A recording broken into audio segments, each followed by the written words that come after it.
I know. Once I see us on the camera, once I see us on the live stream, then I'll start talking. Cause I always feel like it's not a show until. Yeah, but it's sneak peek. Okay, now we're live. All right, Ujjayi, and welcome to the Gated Gates podcast. We are back with you guys with a brand new episode of the Gated Gates podcast. We did not miss you. I'm kidding. We missed you guys. We hope you guys missed us. And if you didn't, then that's fine. But here we are. My name is TutibSaa I am one of your hosts of the Gated Gates podcast, and I am here with your co-host here, Kajijim Inside Copter. It's been a while. Happy to be here. We're joined here with a very special guest. Let her introduce herself. And I'm Nehima Hekepa, and I'm from the UK. Yes, she's from the UK. As you can see. As you can hear. Yes. Yeah. As you can hear. This is a great show to watch because you have gasoline and fire right here. Cause Nehima and I are notorious for being shit talkers. So the thing is that like if you ever want to hear like an unadulterated perspective and you want to hear like the truth, then Nehima is one of those people you should go ask, cause she doesn't threw me out there. She doesn't. Yeah, exactly. Well, this is exactly. She just doesn't hold back, and neither do I. So I was sitting here, and I was actually talking to someone else earlier today, and they were like, we were talking about children, right? And we were talking about raising children and the difference between how you nurture a boy and how you nurture a girl. And while me and the person were talking about that, the person was like, you know, this is like a great episode for the podcast.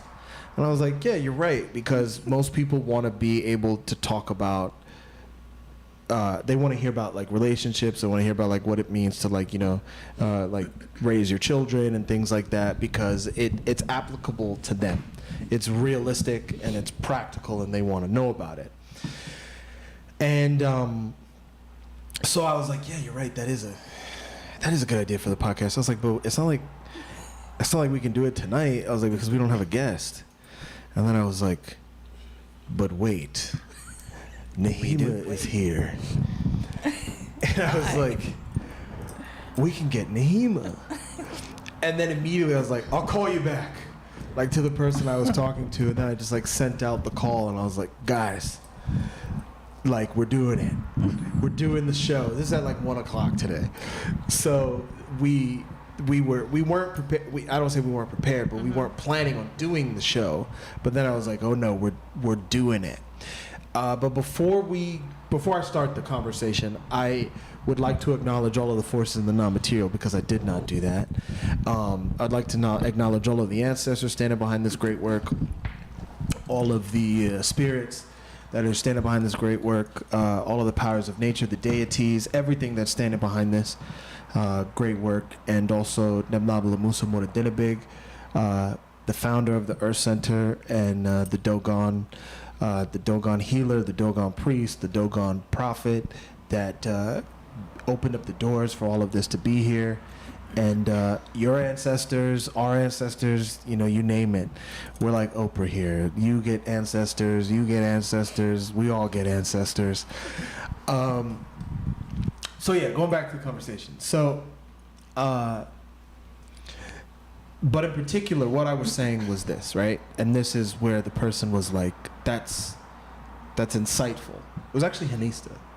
It was Hanista and I. And I was talking shit to her, and I was saying like,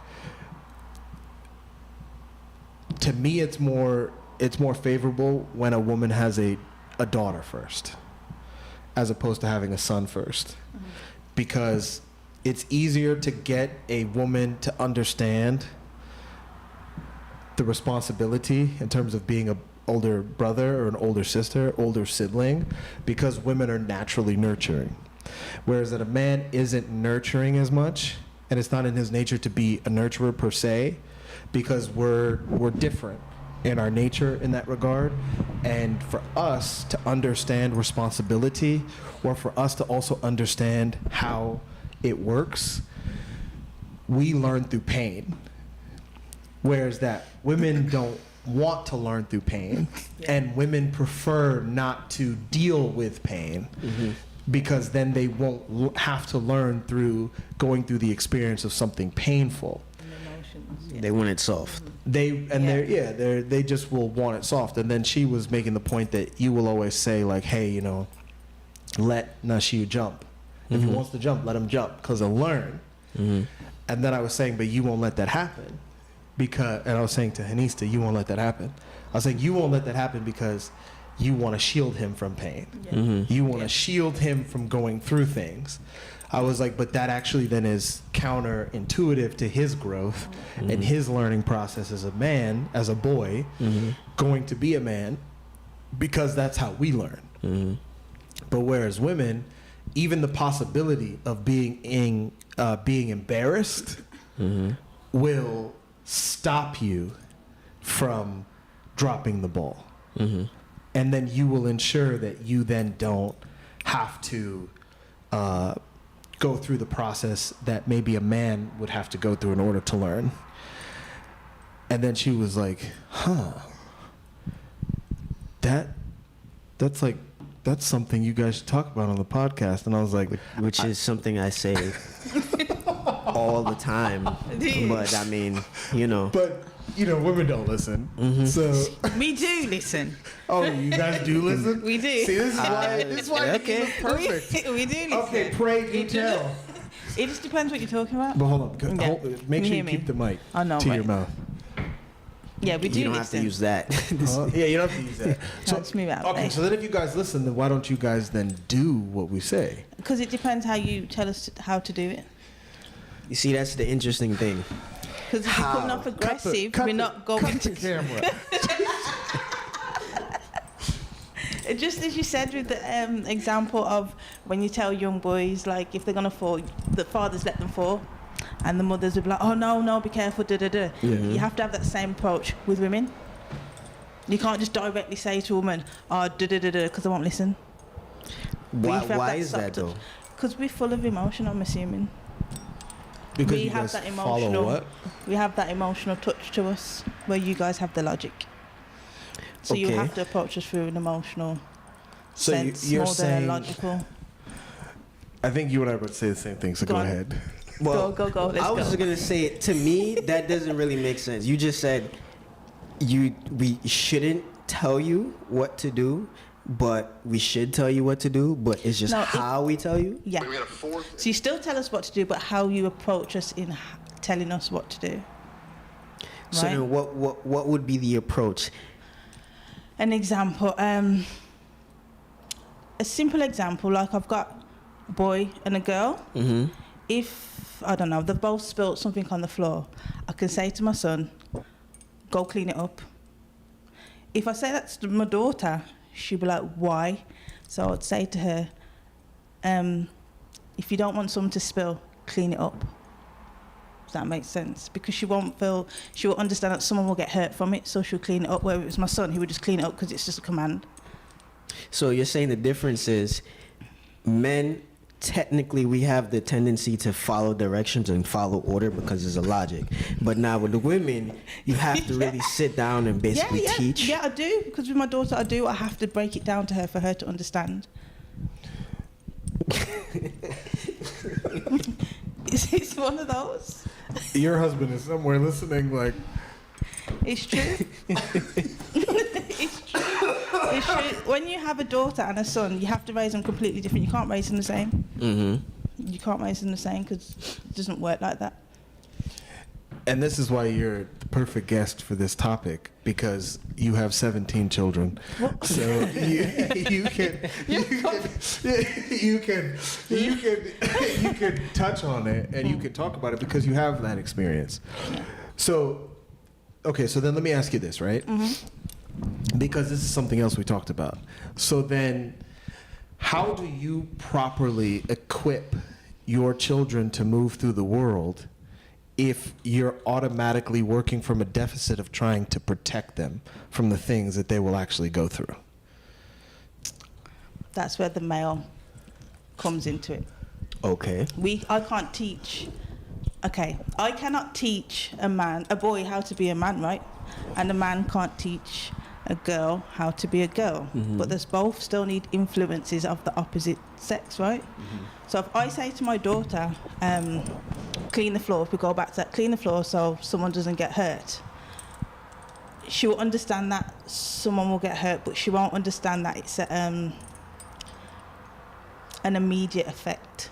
So that's where the man will be like, you know, when they just look at the child like, you heard your mom or something like that. You got to do it now. Yeah, yeah. But you won't respond to a mother that way because she's caring. She wants to cuddle you. That's how you respond to a mother. They're supposed to nurture you. So you cannot, as a woman, you cannot basically tell a child, because that's not what the mother's there for. It's to nurture you, to care. It's the male to stand in and say, you heard what your mom said.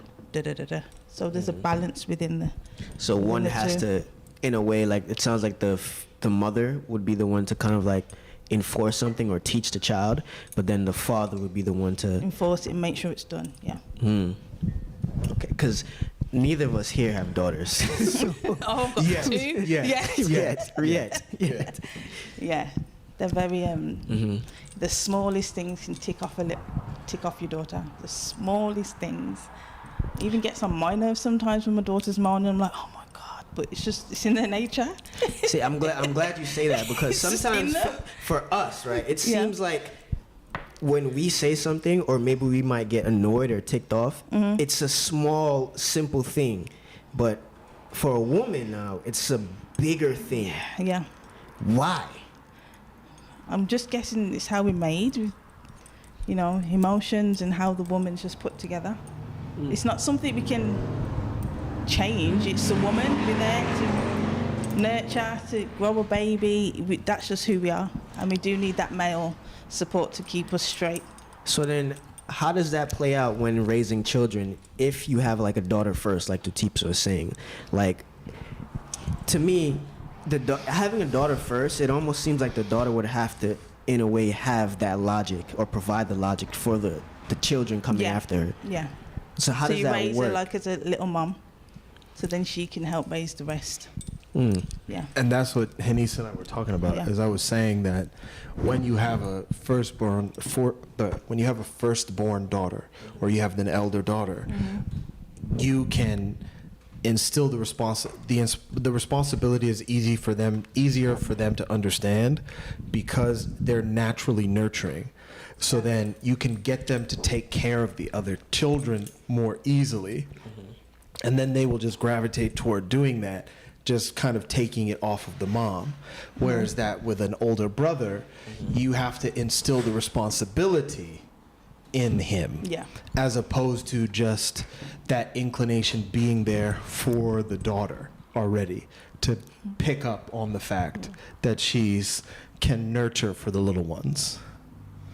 So we were talking about the difference being that you don't have to work as hard in that regard with an older sister, or shout out to Juicy Juice. That's the juiciest of the juice, the juice of juice. Now this is an interesting topic, because now I'm thinking about it personally. In like my family structure, like at home, I was raised with my older sister. Honestly, my older sister to me was almost like a mom, like you're saying. And she takes care of us still till this day. Like if I ever actually needed a thing, like needed help, I would call my sister. Normally I don't, and she calls me and gets mad when she finds something out, like, why didn't you call me for this? And I'm like, well, why would I call you for this? Because I'm trying to figure it out. In my mind, it just makes more sense for me to logically go through the situation without help, because I'm trying to figure it out. But for her, it's like, you don't need to figure it out, because I've already figured it out. It's interesting. Girls, women, females are just generally there. They're made that way to care and, protect. with everything. But Go on. I think that that's like kind of like a blanket statement because Yeah, I've met some women that don't care. I've met some women, huh? What? I've met some women that like don't have that at all. Well, yeah, then I've it's probably, if we're going by what you're saying, like the balance of the male and the female, maybe there was one lacking. What do you mean? Like they didn't grew have up in a one or single the person. other? Yeah, they didn't have one or the Yeah. other. I mean, normally it's tends to be the father most of the time. You mean the father lacking? Yeah.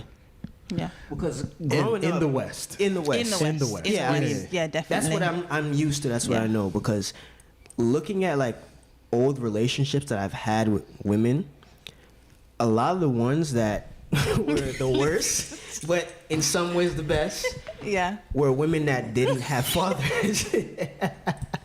When you say worst and best, can you expand? So when I say best, No, don't do that. Don't do that. I'm just talking shit. Don't do that. you know what I mean, though. I think you know what I mean. No, I don't. Yes, you do. Yes, you do. You've had some of those yourself. I'm sure. I sure didn't. Yes, you do. We've all had those. I'm a virgin. This is America.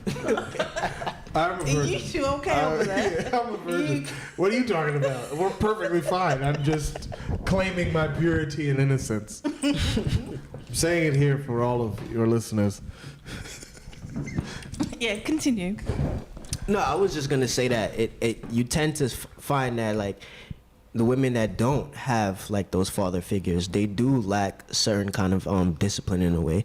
In a way, I always find myself kind of becoming that figure in their lives, as opposed to a woman who like already has a father and is used to like being around a man and having a man give her like a discipline in a certain kind of way. You can tell she moves a little bit different in the world. Yeah, I'm a perfect example. Like, if your father hasn't been around as a woman, you have the tend to live on the basis of survival. When 'Cause you haven't- don't have a father? Yeah, because if you don't have that male influence, how do you know how to survive? You just do it automatically, right? You haven't got no one to talk to or ask. Growing up, how do you do this or how do you deal with that? You don't have that reassurance or, that person to help you solve your issues. So you grow up surviving, not living. Yeah, that's why they get the term of, what is it, independent woman. It's not. Well, hold on. So I think, because I think you're bringing two different concepts and kind of putting them together. Yeah, it goes back Because to the same. Yeah. do you mean like a woman that doesn't have the presence of a father in her life growing up, she then stays in like a fight or flight mode Yeah. at all times, where it's like she doesn't understand how to then kind of like allow the nervous system to maybe regulate and then bring it to a more equilibrium state Yeah. in terms of like moving through the world? Yeah, like I said before, a woman will tell a child from an emotional state where the man will reinforce the logic. But if you're raised with just the emotion, where's the logic? But I mean, just to be fair, I think women actually possess a different kind of logic than men. Yeah. Because like you can go to a woman and you can get like let's say you go to a woman and you present a situation, a woman can give you an advisory, an advice that sometimes far outweighs the advice that you could get from a man. So I don't think it's fair to say women don't possess logic. I think it's more so that women think from an emotional place, whereas that men think from a more rational place, where it's rationale, where it's like, well, 1 + 1 = 2, whereas that a woman would be like, this bitch looked at me funny, and then I hit the bitch, and like I should have done that, right? And then like a man would be like, but wait, Why? yeah. Like, Why? Did you think about what would happen after? Yeah, like, what? Yeah. What about What this? did you do? And then You she'll think be like, about you going know over what there I'm again? saying, right? Or she comes and she complains to you, she tells you Yeah. about her day, whatever, and then she'll be like, tell you about some shit going on between her and, you know, I don't know, I'm trying to think of like some random woman's name. Sophia. Like Sophia at work. Rachel. And then like she tells you about her and her problems with Rachel. And then like you can even hear like where like the woman went wrong. Yeah. And then you could be like Yeah, where it's your true. wife went wrong. Yeah. Or your girlfriend or whoever, your friend went wrong. And then you'll be like, I can see why Rachel doesn't like you. And then I'm like, what'd you say? Like, whose side are you on? Then it's another one, and then right? it It just goes on. And then it just Yeah. goes on. So I think it's just a different type of, a different kind of logic or a different kind of rationale, because we're also speaking English. So it's like Yeah, there's it's so many hard to different ways to kind of explain, put yeah. it and explain it. But to me, it just kind of seems like, you know, you can kind of pick your poison. And I was also saying this to Hanista. I was saying like, the difference is like you raise up a boy different than how you raise up a woman, because I was saying you can spoil a girl, and then it can be easier to course correct her being spoiled with that nurturing aspect that she will have for her younger siblings. Well, when you say spoiled though, like what exactly would you consider to be spoiled? I would say you ruin the possibility for that child to have like a fair shake at life, because you handicap them by hindering their ability to actually meet life and the challenges and the obstacles that life will put in front of them. Because what you do is you make the child something that they're not, or you go against like how that child is or how that human being is constituted because of how you feel about them, because of your attachment to them. And I was making the point like, I can spoil my cat, but I can't spoil a son. I can't spoil a daughter. Well, but I can spoil a cat because it's an animal. Well, when you say that's the thing, like I think you can spoil a son though, and the reason why I say that, no, think about it I this way. think, yeah. Like I think you can agree or disagree, Nehima. Do you feel like you can spoil your son, and then you can make sure that he's equipped to meet life?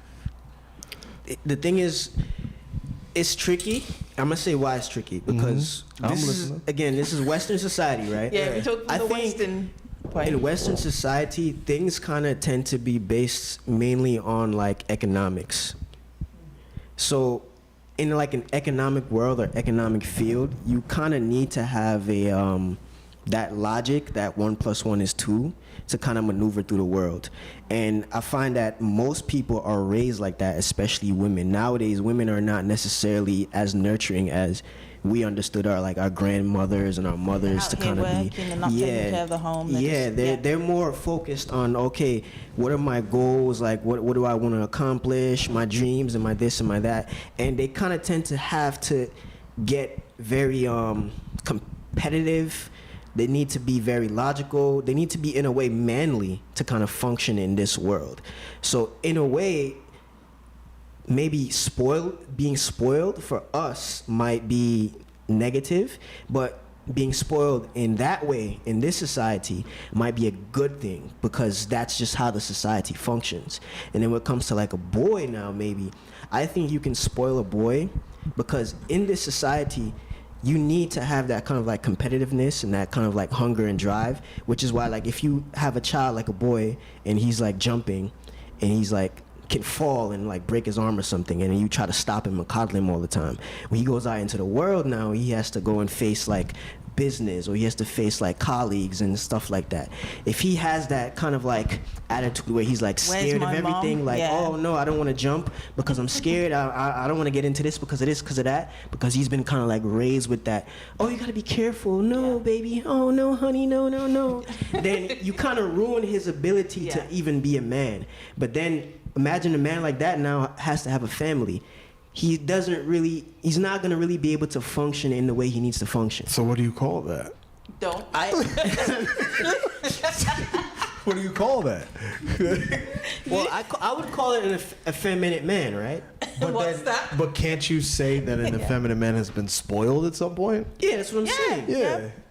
Yeah, I do agree. Yeah, but I thought you were saying you can't spoil a boy. No. I'm saying, of course you can fucking spoil a boy. I'm saying that you. Is that what you guys took? If that's what the fuck you guys meant, you guys should have said that. What you No, said. nigga. I'm saying like that you can't unspoil a boy. Okay, I get what you're saying. You can't unspoil a boy. You can't unspoil a son. Because then now the only thing that's going to be hitting that person is the experiences of life. Whereas that a woman, you can the likelihood of instilling the responsibility in them is easier when they have younger siblings because of that nurturing nature. And this is where I go back to the beginning where I said the father's needed for the male. No matter what the woman does for the son, it won't. This whole time work. I thought you guys were saying like, I don't even know. That's what the hell you guys took? That's why communication is a very important skill. Communication is key. I know, because I was like sitting here and I was like, aren't we saying the same thing? like halfway through your explanation, I was like, I feel like you're agreeing with me. Oh, when you're speaking about when he was saying what he was saying, I was like, so you agree? I'm like, so why are you saying you don't agree? And then I'm like, what the fuck? That's exactly what I was saying. Yeah. But yeah, the point being is like that you can't unspoil a son, and that now the only thing that's going to come and teach that boy is the pain of his handicap. Whereas that with a woman, and this is what I was saying, I was like, you can spoil a woman and it's not your problem because she's gonna leave you. You're gonna leave your family, but your son doesn't leave the family.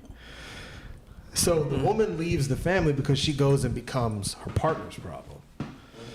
She goes and becomes her husband's problem. But if she was spoiled, then I don't see how that's still not a problem. Like, how do you unspoil? How do you unspoil that? But then I think that's where with men, I think that's where you find yourself in situations like Shannon Sharp. Like where you get what I'm saying. No. You understand what I'm saying. Yeah. Do you want to elaborate? No.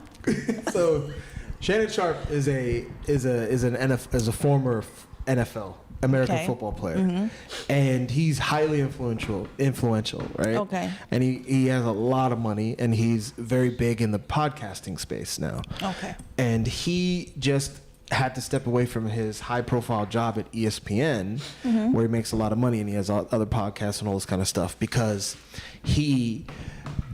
a woman he was in a relationship with, that's an OnlyFans model. You know what that is, right? Yeah. Yeah, I mean, I know I don't know. Yeah, because you're like a grandma. You like live by yourself. Don't talk to anyone. And don't fucking interact with anyone. And then you're like, yeah, but it's true. Like, because you are a fucking grandma. Like, and then you're out here like, I don't know what that is. I don't know. What is that? And then, because you don't even know who Shannon Sharp is. So I'm like, I don't know. Maybe you don't know. I don't know who that is. But anyway, she's 20. He's in his 50s, right? Okay. And I didn't know they were in a relationship. I thought it was just a girl he was. No, they were in a relationship, bro. Wow. Oh, So they were in a And she's relationship. 20? She's 20. And She's like, fresh out of high school. 21 now or something like that. Fresh. But when they met, they were like 19 or something like that. Anyway, long story short, it was like a BDSM type of relationship where he was like abusing her. Like in the relationship, right? Like that was their thing. So then she sued him. And then he tried to pay her $10 million to make it go away, right? But she's suing him for $50 million. But the thing is that I'm saying, like, that's where it becomes a situation where it's like Shannon Sharp. Because for a man, when you're attracted to a woman and when you love a woman, you will overlook how she's spoiled to a certain degree. And you will even it will almost like attract you the way she's spoiled, depending upon what that spoiledness is. Yeah. Huh? I'm just listening, I'm learning. You're not learning, you know this shit. Yeah, but it's good to hear. It's actually good to hear about the man. For a man, it's more so like when you see that, depending upon the woman, you might overlook that. So that's why I'm saying, like, You're spoiling the girl. a woman can be spoiled and she can still find a partner. But a man can be spoiled and then will never find a partner. And that's what Haniste and I were talking about. I said, put a man in front of you that doesn't take responsibility for anything. How do you look at that man? See? You see? You see the disgust. Do you see, ladies and gentlemen, you see the disgust? Do you see? Did you see the way the woman reeled at the thought of a man that does not take responsibility? Learn. Watch, my friends. Watch and learn. It was loud me in it. But No, that's, I get it. No, I but get that's it. what it is. Is a woman that sees a man that does not take responsibility, does not view that man as a man. Care to chime in? No, we mean No, I get what you mean. Wait, how you just made the comparison about the Sharp guy. What's his name? Shannon Sharp. Yeah, I understand it. It's like the sportness when you was talking about you can overspoil a girl and she still will make it through, but if you do it to a boy, it will hinder him. Yep. Yeah. So I mean, later in life, yeah, it's understandable. that boy, you It's gonna mess him up. spoil a boy. Yeah. Later in life is going to teach him he's spoiled. Yeah. But you spoil a girl, life's not going to teach her She can she's get away with spoiled. it. She can get away She with can it. get away with it. Yeah. So it's different. Life handles, well, I don't say life, society, especially Western society, handles the way you're spoiled for men and women differently. Yeah, I mean, that's why you I can agree. have over, like, what is it, like 20% of the population nowadays, young girls on OnlyFans. Oh, bro, it's insane. Yeah, like, it's kind of insane. Yeah, like 20% It's insane. of young the girls. amount of women. 20%. There's this dumbass OnlyFans model, and I used to see her videos on social media because I'm like on and off social media. I'll go on every now and then just to check my messages, just to see who, like if someone messaged me, and then I'll respond back to them. And I remember there's this dumbass girl that I would always see on Instagram on like the Discover page. And she would be doing the dumbest shit. Like she would go to like a convenience store, like a gas station, like the Petrol convenience station, store and a yeah. petrol station, like Yeah. a petrol station. What did I say before we started? I told you you was gonna do it, and you did it. Yeah, because I just say it in a way for you to understand. You're like I understand. You was gonna petrol say. station. Yeah, so I'm like, yeah, exactly, a petrol station. So,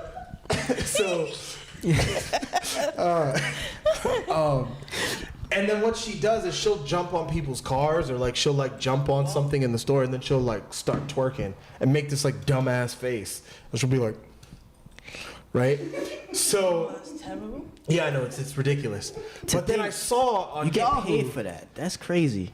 yeah, you You get paid get for that. paid for But I that. saw on Yahoo the other day, See right? what girls do. That, and there was like a headline, and it was like, OnlyFans influencer is going viral for giving away 6 cars. Huh? And I'm like, that dumbass. I recognized her. I was like, that's the dumbass girl that I would always see And now on the she can Discover give away page. 6 cars. But now she makes so much money on OnlyFans This that dumbass she's girl. giving away this dumbass that she's giving away 6 cars. And then I'm just like, bro. I'm like, Unbelievable. Like, remember when we were talking about how like the internet came through and then like completely like ruined everything, Yeah. but then also empowered everybody. That like the powers that be were trying to keep under their thumb, all that stuff. And then like remember how we always talk about like the redistribution of wealth? It has happened.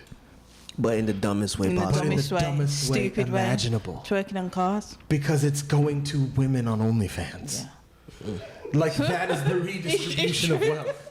It's dumb. Like it's happening in front of our faces. So But how? that's spoiled. They get away with anything and think it's okay. Girls. You said, yeah, but that's what I'm saying, the redistribution of wealth. Because I'm not going to put anybody out there, but I know people that know how to make money off of other people because of how dumb those people are and because of how like retarded their sexual proclivities are.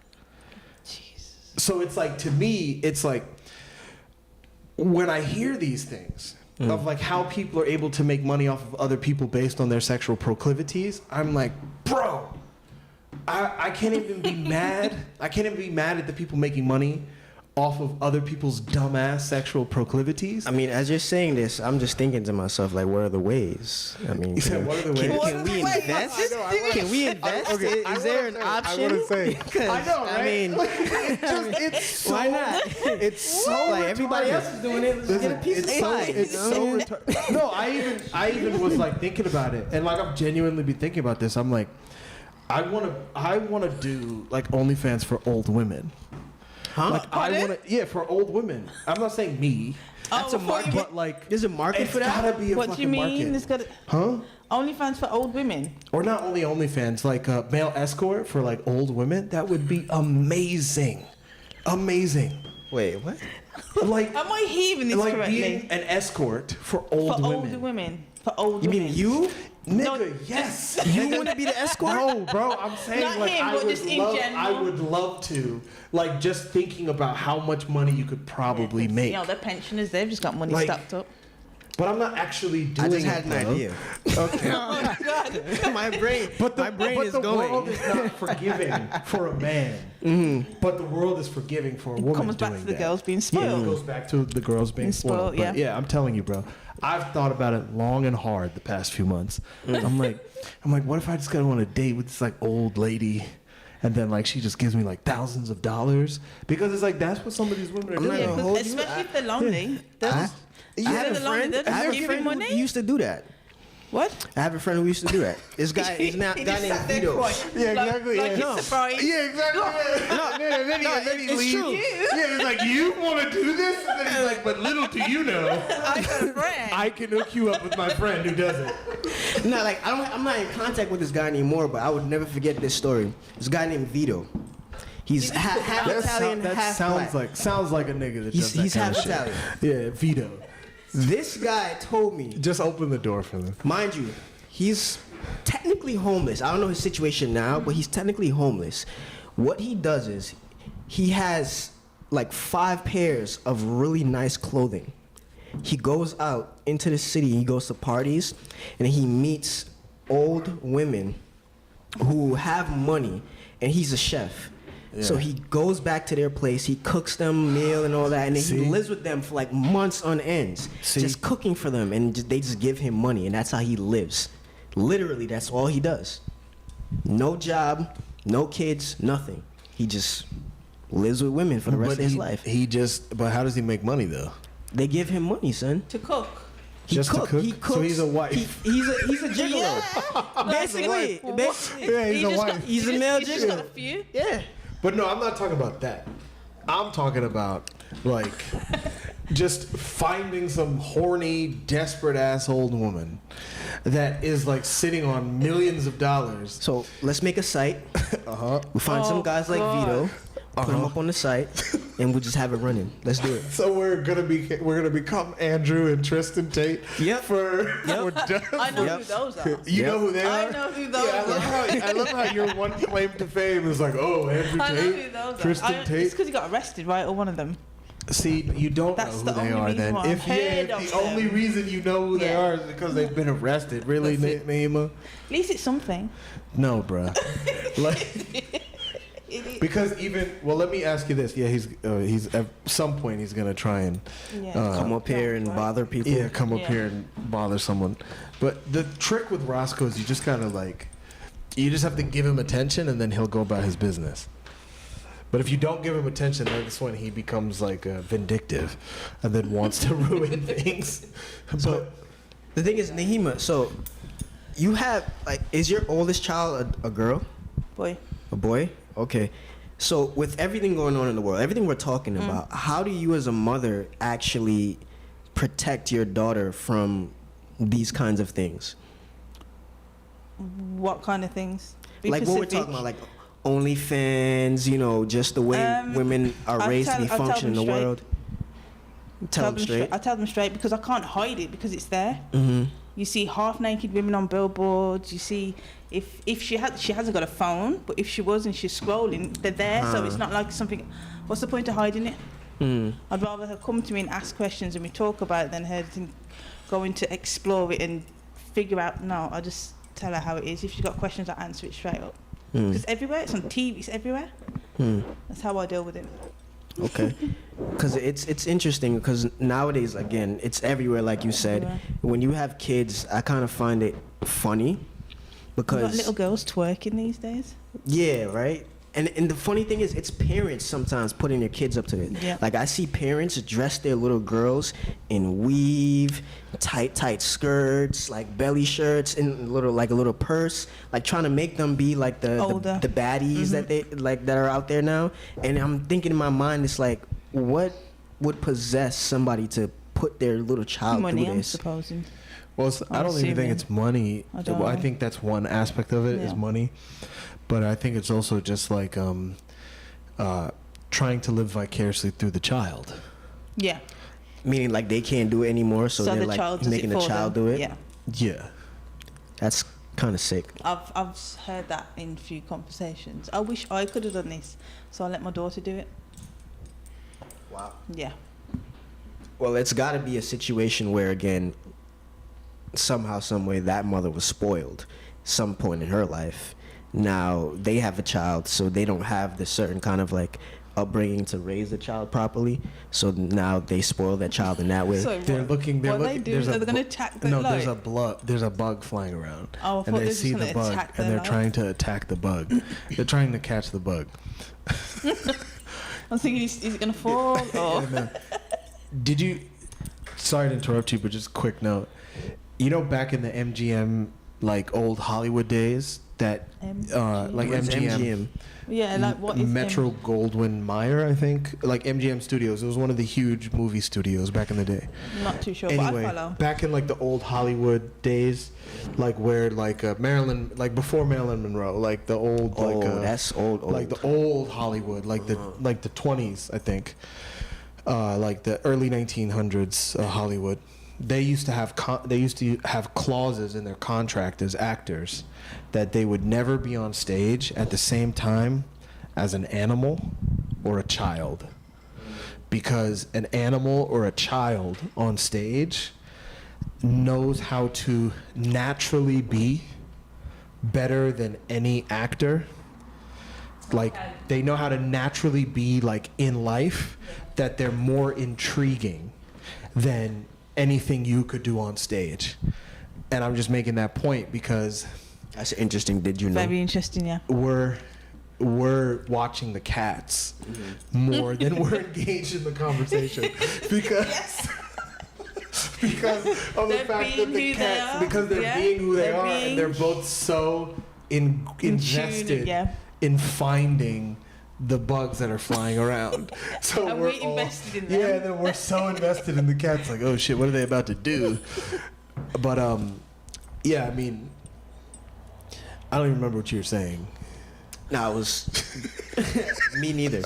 I think I asked, how do you protect your daughter from like just the world, basically. Yeah. Welcome to Get Engaged. Yeah. Hey. Nice. Yeah, like as you can see, we're definitely not up here trying to be like, yeah, you know, we're super cool podcast bros. Like we just come on and then we're just like, all right, here's what we're gonna talk about and let's talk about it. Let's go with it. Go with the flow. Did you get it? Did you get it? He got it? He got it. Yeah. Oh wow. But yep. Yeah, he Anyway, got it. continue.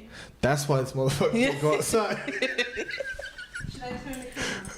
I know, right? Like, Roscoe Look, yeah, jumped he's got it. Roscoe jumped in midair and caught the bug. Now he's playing with for it. everyone wondering. And now Nugs is like, damn, you see that shit? Let me go get it. See, it's a perfect example. She let him do it. Yeah, exactly. Exactly. See? She And now wanted she's it. just there. Now Yeah. he's He's got giving it it to now, her. Exactly. Yeah. There you go. Yeah. Balance. The boy cat caught the bug, and then now the girl cat is like, She's spoiled. yeah, She got what she wanted. yeah, she got what she wanted. But yeah, Jessica was saying there's a Netflix documentary all about that, a parent exploiting her child and other people's children for money. I mean, the sad part is that like, man, I want to talk about that aspect in Sinners, No. Oh, but they haven't seen it. No. but they haven't seen it. Tomorrow. But the aspect of hijacking someone else's ability, Oh my god. like the aspect. When the vampire said that shit. Stop. I know. But like the aspect of hijacking someone else's ability. So for anybody that hasn't seen Sinners, go out and see Sinners. But And we'll be back to talk about it. because we're gonna go see it. There's a bunch of people that haven't seen it that are here in the room, and we want to talk about it, and Yeah. people that are watching probably. So we don't want to say it. We don't want to spoil it. You know what's so interesting to me? Huh? Don't give What? it away, bro. Hey. I I'm not gonna swear. say anything about the movie, but I was on social media and a friend of mine, she was commenting on the movie. She was like, the movie was not all that good. I don't understand why people were saying this. It was giving Twilight vibes. And I was like, you completely missed You missed every single thing in the movie, if that's missed what it. you think. Yeah. You completely missed it. And I realized just by looking at the stuff she talks about and she posts, people literally live in different worlds. Oh, they do. Bro. Completely different do. worlds. Multiverse. Like the whole movie, like everything in Marvel. You're like, I know this reference. He was like, you got me there. That's one time, man. Yes, of course. But nah, it's just interesting. Like the world is really a battle of the minds, like for real, because people are like so oblivious and clueless, and they don't want to understand. It's crazy. Well, you know what it is, and it's like going back to like hijacking, like people's abilities. Children have a way of moving through the world with a certain innocence and a purity that the world can like unfurl for the person because they're young still. And they haven't maybe done things to ruin their ability to accomplish things like an adult has, possibly, right? So you can put a child in situations that would then allow them to maybe unlock something that an adult wouldn't be able to unlock. So to me, it's clear when you see adults using children like that, because maybe the adult doesn't have the ability to utilize things anymore. So then they will then turn to a child to do it, because then that way the child still maybe has a purity and an innocence and maybe things with them that allows them to, you know, accomplish things. Makes sense. So, like, as a mom, how many kids you have, by the way? 17. 3.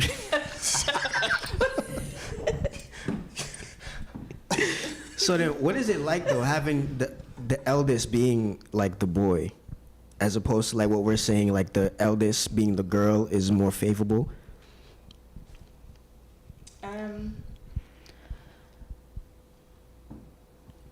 I do tend to make sure he's around more men, if that makes sense. Because I can't give him what he needs.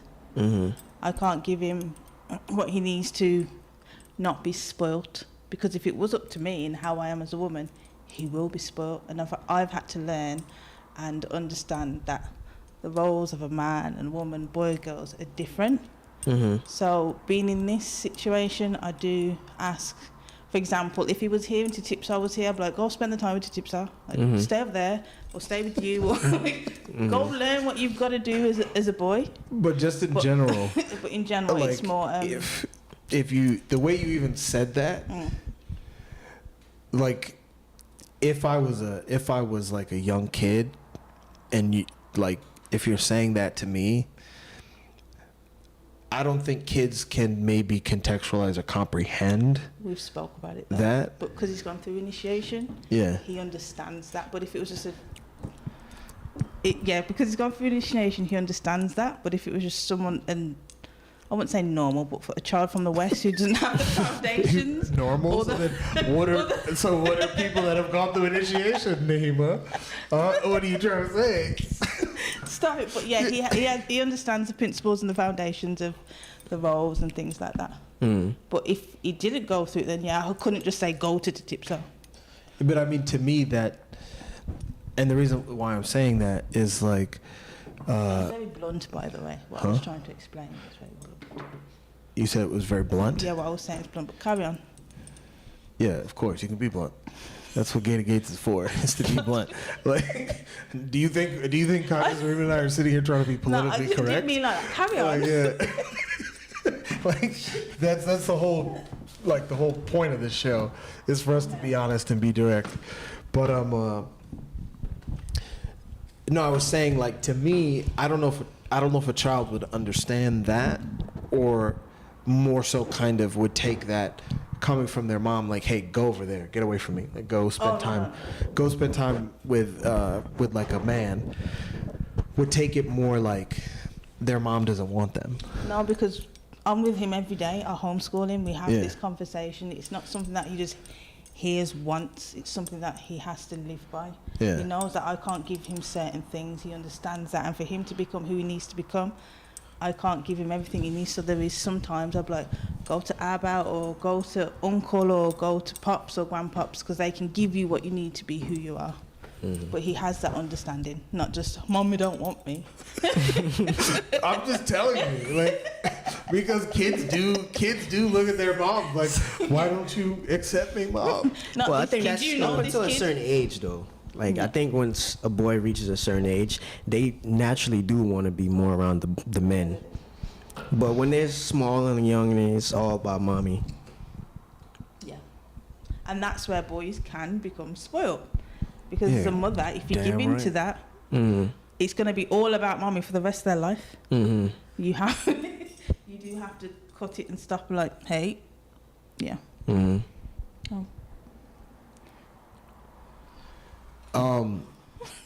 No, I'm distracted by the cats again. You're watching the cat through the camera. No, I was watching me looking at the cats. Oh, jeez. So it was like a multiversal, meta effect. I was like, oh look, there I am looking at Nugs. So can we actually get into rapid fire, Angela? Because I know we have quite a few rapid fires, right? Yeah, I know we have a bunch. We have a bunch of rapid fires, and honestly, it's hot as hell in this. We've had them for some time. Piling up. Yeah, we've had them piling up, and it's also super hot in this traditional outfit. So, no, it's hot as hell in here.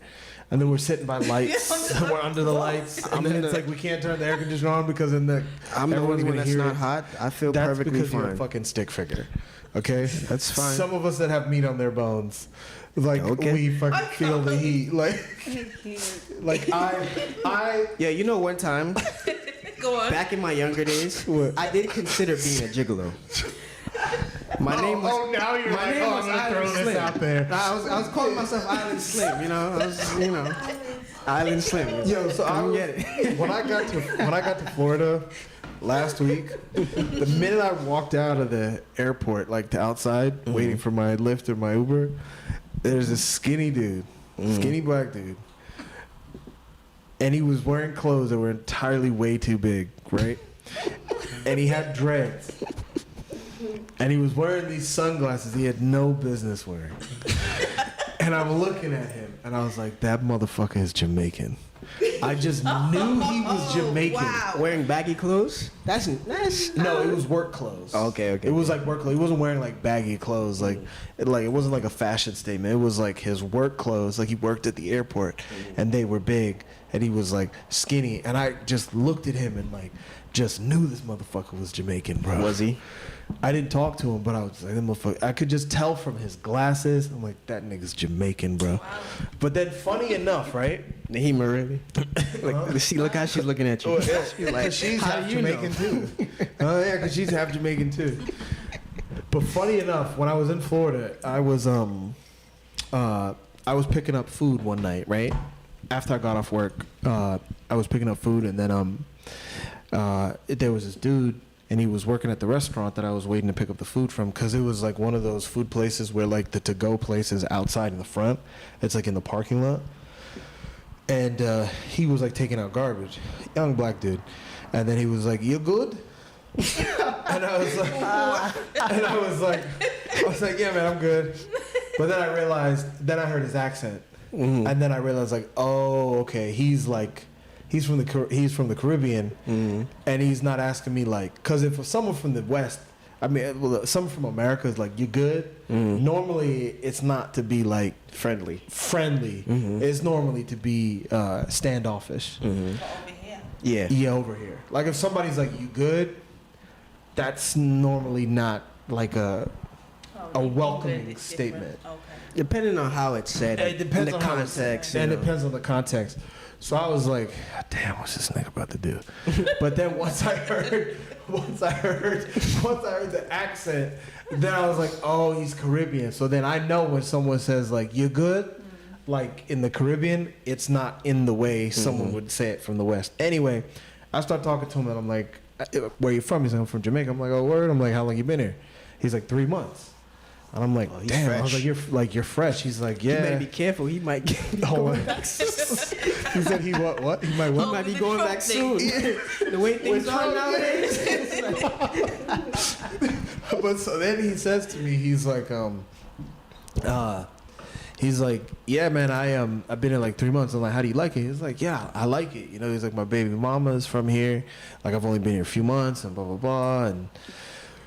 And then I'm like, oh, well, like, you know, like, what do you like? And but then he started telling me about what he didn't like. And then he was like, you know, I really don't like how everyone here isn't like God-fearing. And I was like, God-fearing. Oh, he's one of those. he's like one of those. He's like super religious. And then I was like, why? But it was funny because this trip I only ran into like super religious people, bro. Like everyone I ran into was super fucking religious. But it's also where I was in Pensacola. So it's like all the way at the edge of Florida where it's like close to Alabama. So it's like the south, like by Tallahassee, I think, in Florida. So it's like the real southern part of Florida, not the I know you don't know, not the rich parts of Florida. Anyway, so then he says to me, he's like, yeah, he was like, I was at a karaoke thing the other night, and when I was there was this white boy there, and he was telling me he worships the devil. And he was like, I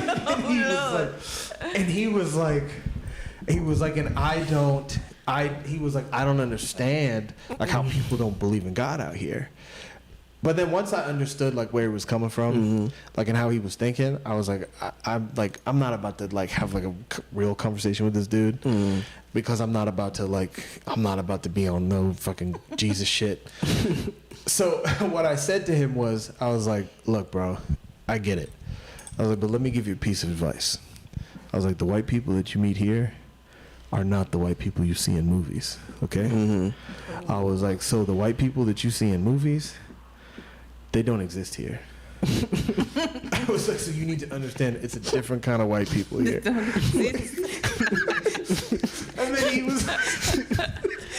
And then he was just like, yeah, man, yeah. Did he even understand? And then I was like, all right, have a good night, bro. Bye. And then left. But even when I was waiting, I was at the airport and I was coming back here and I was going through security and they fucking pulled my bag to like the other side where they want to go through it. And I'm like, what the fuck do I have in my bag? That like, what the fuck could it be? Because then I'm like, what the, god damn it. It was like this older white lady going through the bags. And so there was this white dude standing next to me. He was waiting in line. He was a taller white dude. He's waiting too. He's an older man. He was probably like in his 50s or 60s. And he says to, I turned to him because we were having like small talk. And I said, I think I know what it is now. I said, I think I forgot a Red Bull that I bought this morning and I have it in my bag.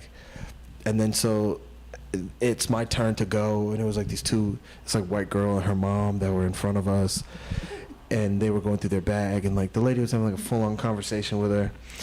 And then so then the lady, when it's my turn, the older white lady is like, sir, can you step on the other side? And I'm like, you just had a full-blown fucking conversation with this white lady and her daughter, like standing right here. I'm like, but you want me to stand over here? She's like, no, I told them to stand there too, but they didn't listen. I'm like, all right, whatever, lady. So then, So why should I listen? yeah, exactly, right? Exactly. I want to be like, fuck you, lady. But then when she finally brings my bag up, and then she goes through my bag, she pulls the Red Bull out, and then she's like, here's what it was, and she's like, I'm gonna throw it away. And I was okay, no problem. And then the white dude turns to me, he's like, you were right, it's a Red Bull. And I was like, yeah. Yes. And then he's like, you know that Red Bull is a sign of the devil. No. The fuck? And I was like, no, I didn't know that. In the back of my mind, I'm like, fuck. Again? And then he's like, yeah, I'm telling you, Again? the whole trip, it was nothing but religious people. And then he's like, yeah, you know Red Bull is a sign of the devil. And I'm like, no, I didn't know that. Because I'm playing dumb at this point, and I'm also like, I just want to make it through security, right? And then so like, I'm like, I just need to get to my plane. And he's like, yeah, because and then I don't remember the Bible verse, but he like quoted the Bible verse. He's like, because in Job 3:79, he's like, when the Israelites and the Hebrews were found in the city of Melanoch, they were worshiping the cow. They worshiping the bull, and the bull was red. And he was like, that's where Red Bull comes from. And I was like, Is it really? I was like, wow. I was like, I didn't know So that. naive. And he's like, yeah. And then I was like, bet. And I just walked away. But in the back of my mind, I was saying to myself, bro, you know what I should have done? The minute that motherfucker was like, Red Bull is the sign of the devil, I should have been like, Allahu Akbar!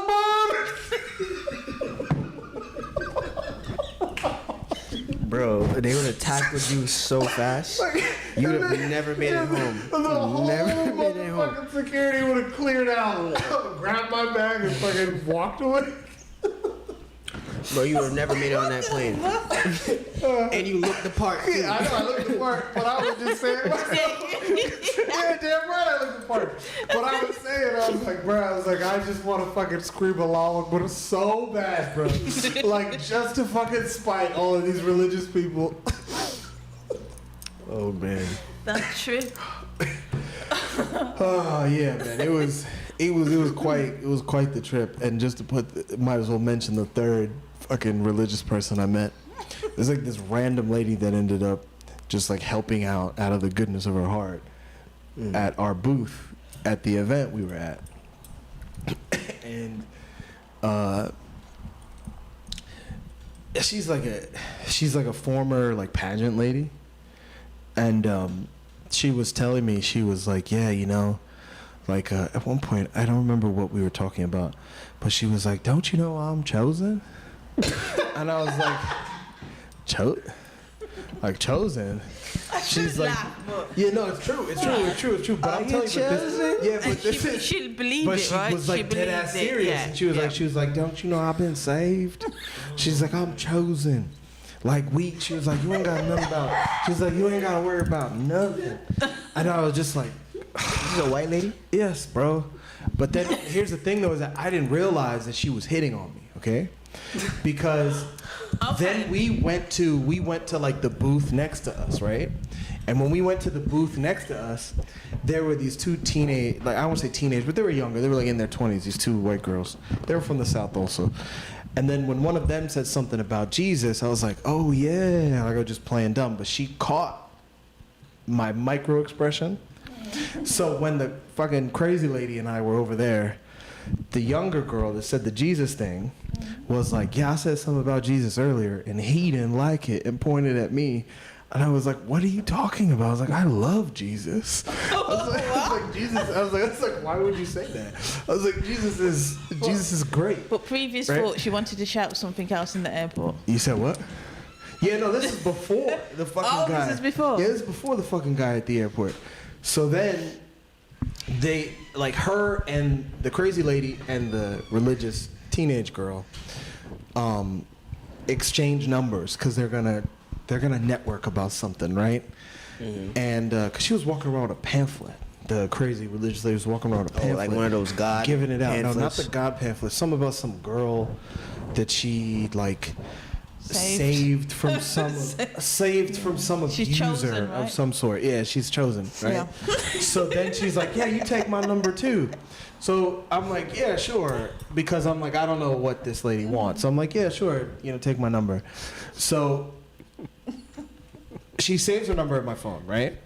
The next day I see her, she's like, she's like, I'm trying to understand why you didn't text me last night. And I was like, text you? Huh? Text you about what? Yeah. And then she's like, I'm trying to understand why you didn't text me. And I'm like, why would I text you? I was like so oblivious. I was like, why would I text you? Like, and this is exactly what I'm saying to her. I'm like, I was supposed to text you? She was like, yeah. And I was like, about what? And then she's like, you were supposed to text me. And I was like, at this point now, like, I calculate and I figure it out. And then I'm like, oh. She's like, wants your number. Yeah. And then I was like, oh. I was like, yes. My bad. I was supposed to text you. Yeah. I was like, I was supposed to text you. Yeah, you're right. Yeah, you're absolutely right. I'll do it tonight. Yeah, I was like, yeah. Look out for it. It's coming. Don't you worry. It's on its way. Yeah, like, look out. It's on its way. Thank Jesus. But yeah, it was, I'm telling you, bro, it was fucking Jesus. I swear, religious central. people are the most cultiest people you can ever meet. Yes, bro. Yeah, it's all coming crazy. in now. It's fine. I remember one time when I first came into initiation, and I was on my way to the old Jersey temple. Yeah.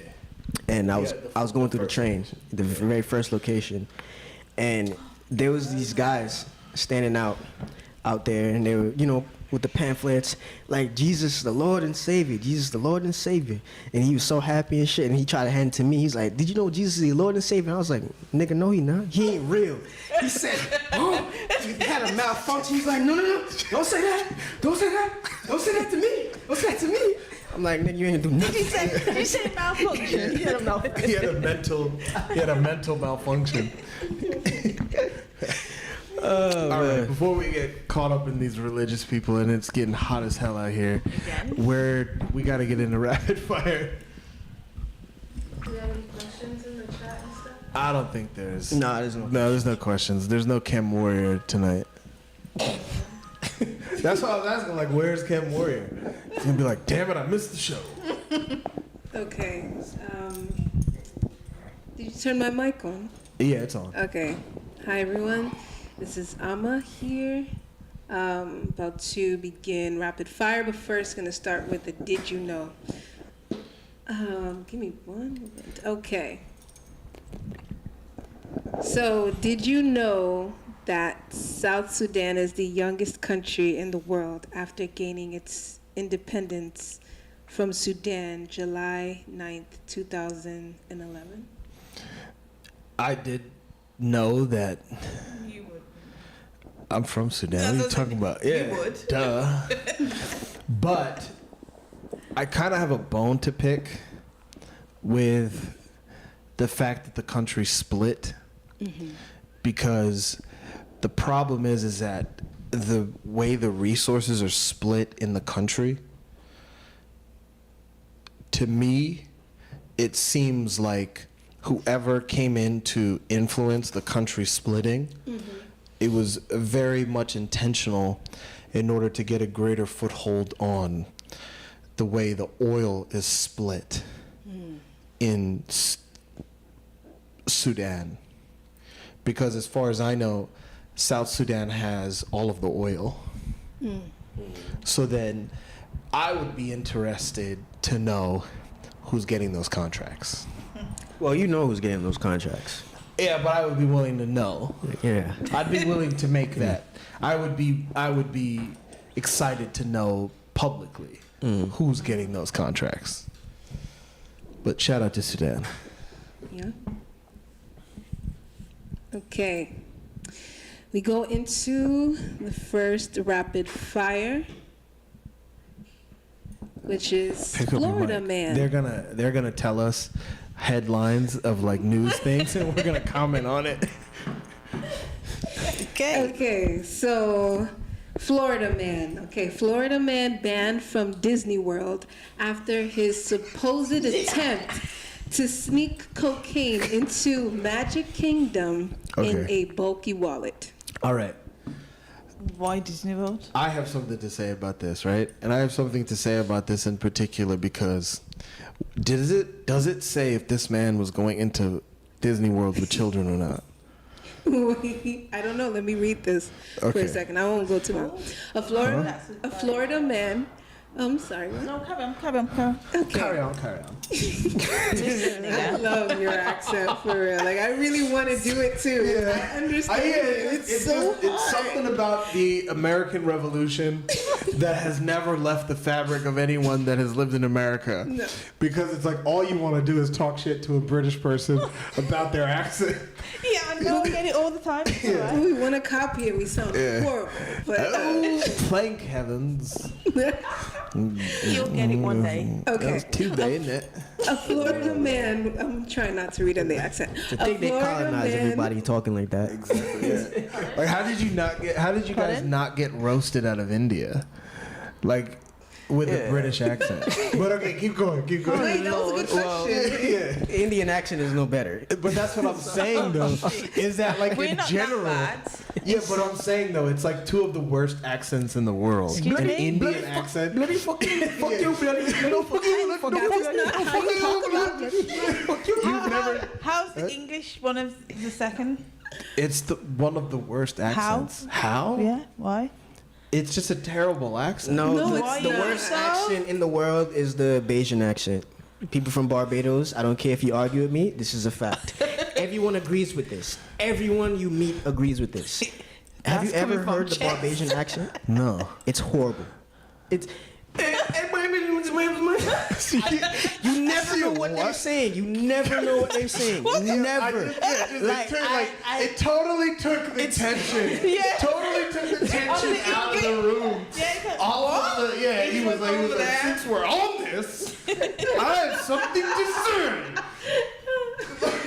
I'm gonna play you a video when we're finished, but you never understand what they're saying. The fact, hold on, but the fact that Angela was over there and she was like, yeah. It's true. Like, I'm like, It's true. what is in this accent? Look, Like- if you take a Nigerian, a Jamaican, a Trinidadian, a Guyanese, a Ghanaian, and you put all of them in a room, they all understand each other.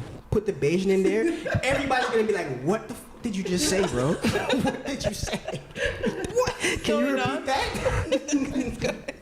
It would be great to have like a video montage where we were like respond to videos. I think Yeah. that would be great to explore in the future. But I'm gonna read this. Okay. All right, yeah. Let's get Back to rapid fire. A Florida man was banned from Disney World after allegedly attempting to sneak a wallet full of cocaine into the Magic Kingdom. Destin Lee Wallace, 44, was arrested on March 29th and charged with possession of cocaine, according to an arrest affidavit obtained by People. He pleaded not guilty on April 2nd Around 5:20 p.m. on March 29th, Wallace and Son Oh, hell no. were at the Magic Kingdom bus loop security checkpoint when they Wallace entered and the Son. security guard's line and were scanned with a metal detector. The scanner then set off an alarm about Wallace's back pocket, according to the statement the sheriffs collected from Disney's security officer. So I'm going to stop there because from there, he had a child. So, in general, I don't think adults should be going to Disney World. Yes. Like, that.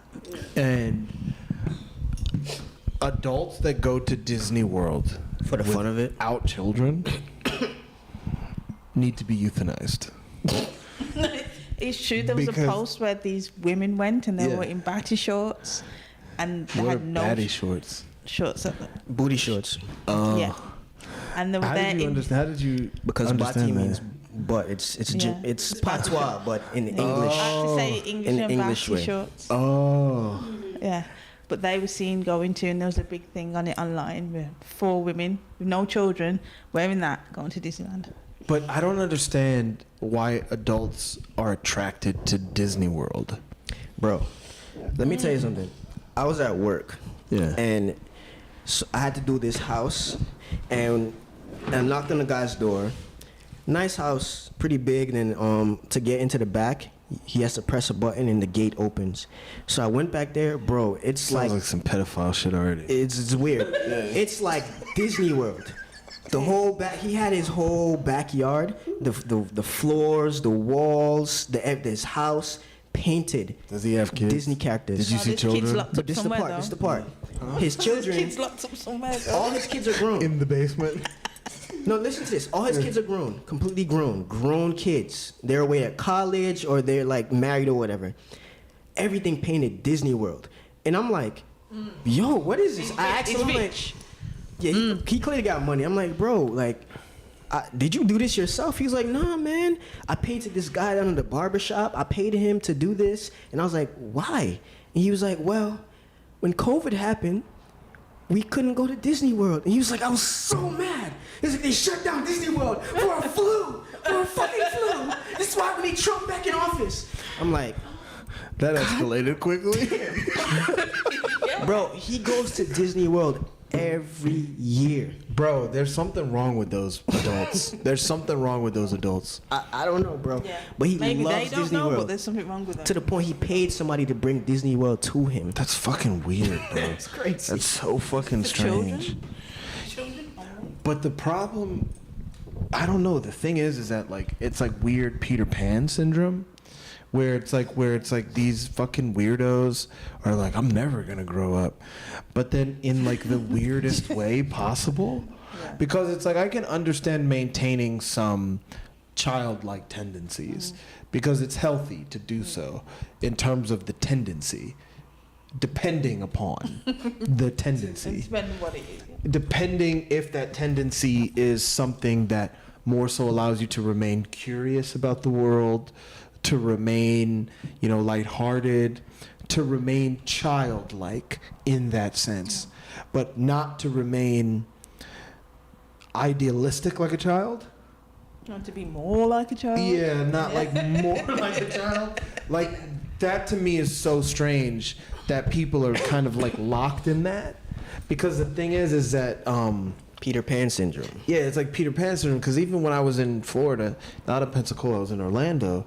And when I was in Orlando, I know, right? It happens again. The cat comes and just does some cat shit, and then you're like, huh? Everything is centered around like all of the Airbnbs and all that stuff are all centered around Disney World.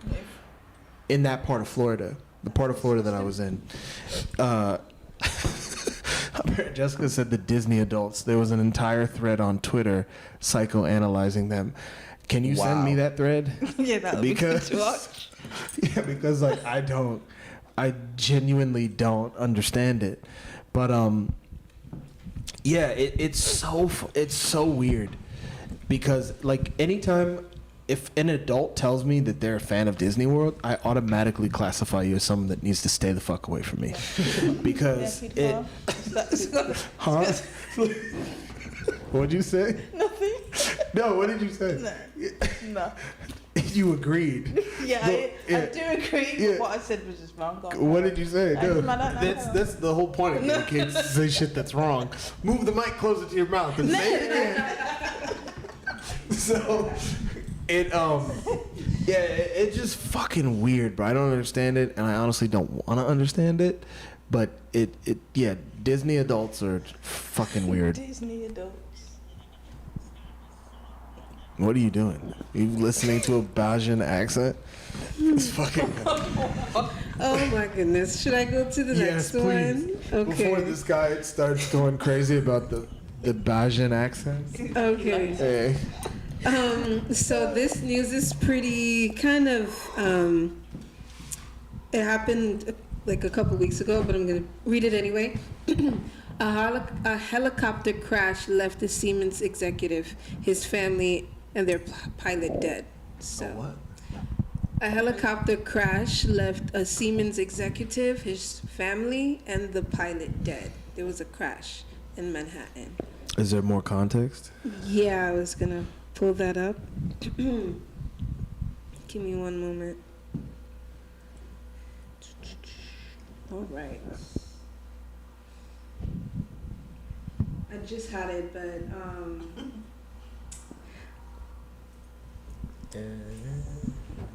have any of you guys heard of this yet or no? Yeah, I just don't remember. This what the happened. crash in Manhattan? Mm-hmm. Yeah. No. Like you know. Yeah, like you know. Hey. Over here, like Andrew Tate. I've heard that name before. Okay, I got it pulled up. Yes, those are the brothers that were arrested. I saw that on the BBC. I don't even watch TV. I was scrolling. I was The Al clicking. Jazeera, baby. Yes, I saw that on the BBC when I was drinking some tea. An executive of Is it Siemens. Lipton? I'll be done. Yeah, don't stop on account of me talking shit to her about her British accent. An executive of Siemens, a European technology company. His wife and young children were aboard the tourist helicopter, then plunged into New York City's Hudson River on Thursday.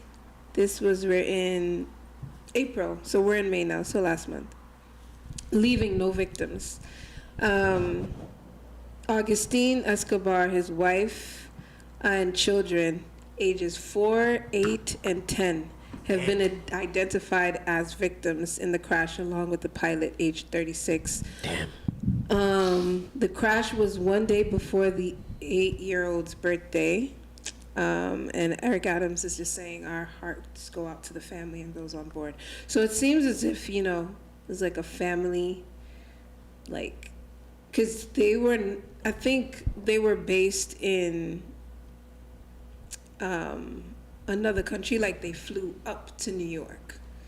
He flew up with his family based on like a company trip. And that happened because they were tourists. You have a background on the company? Because I remember this story vaguely, and I remember people saying it was almost like an assassination attempt. I was gonna say, it seems like Siemens, the phone company. yeah, Siemens is the phone company. Oh yeah. wow, the whole family's wiped out. They Yeah. have a lot of companies. I don't think it's just one arena. They're a tech like, company. Tech company, right? Yeah, I think they're a tech but they're company also an primarily. energy company in Africa and other parts of the world. So depending on which, they have multiple companies. Is what I'm trying to say. Like, Yeah, but Yeah. I definitely remember something about it. It definitely seemed like a hit, like it was no accident. Like somebody set the plane up to crash.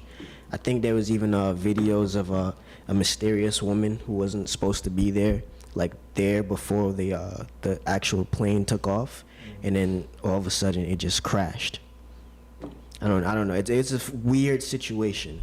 yeah, I think what makes this tricky is that there's a lot of flight accidents.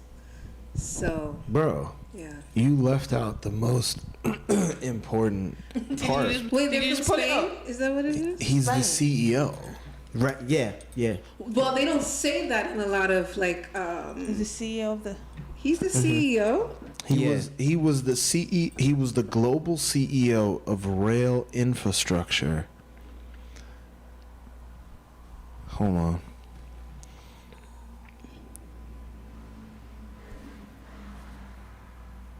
So his He family. was the global CEO of rail infrastructure at Siemens Mobility, a role he took on in 2024.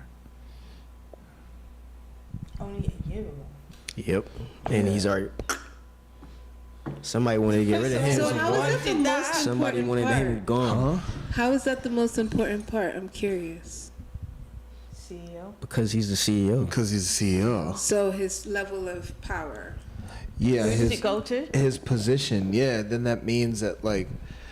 And his kids were wiped out. And So there's a real interesting story, right? And Patrick Bet David was telling the story. He's an entrepreneur. Now he does podcasts, and he came up in the insurance industry, right?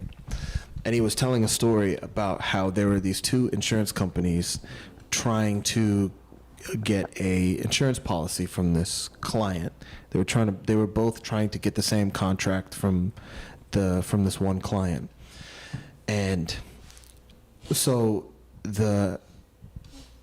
one of the insurance companies hired a private investigator to follow the guy from the other company that was selling the contract to the client and was going to get the contract with the client.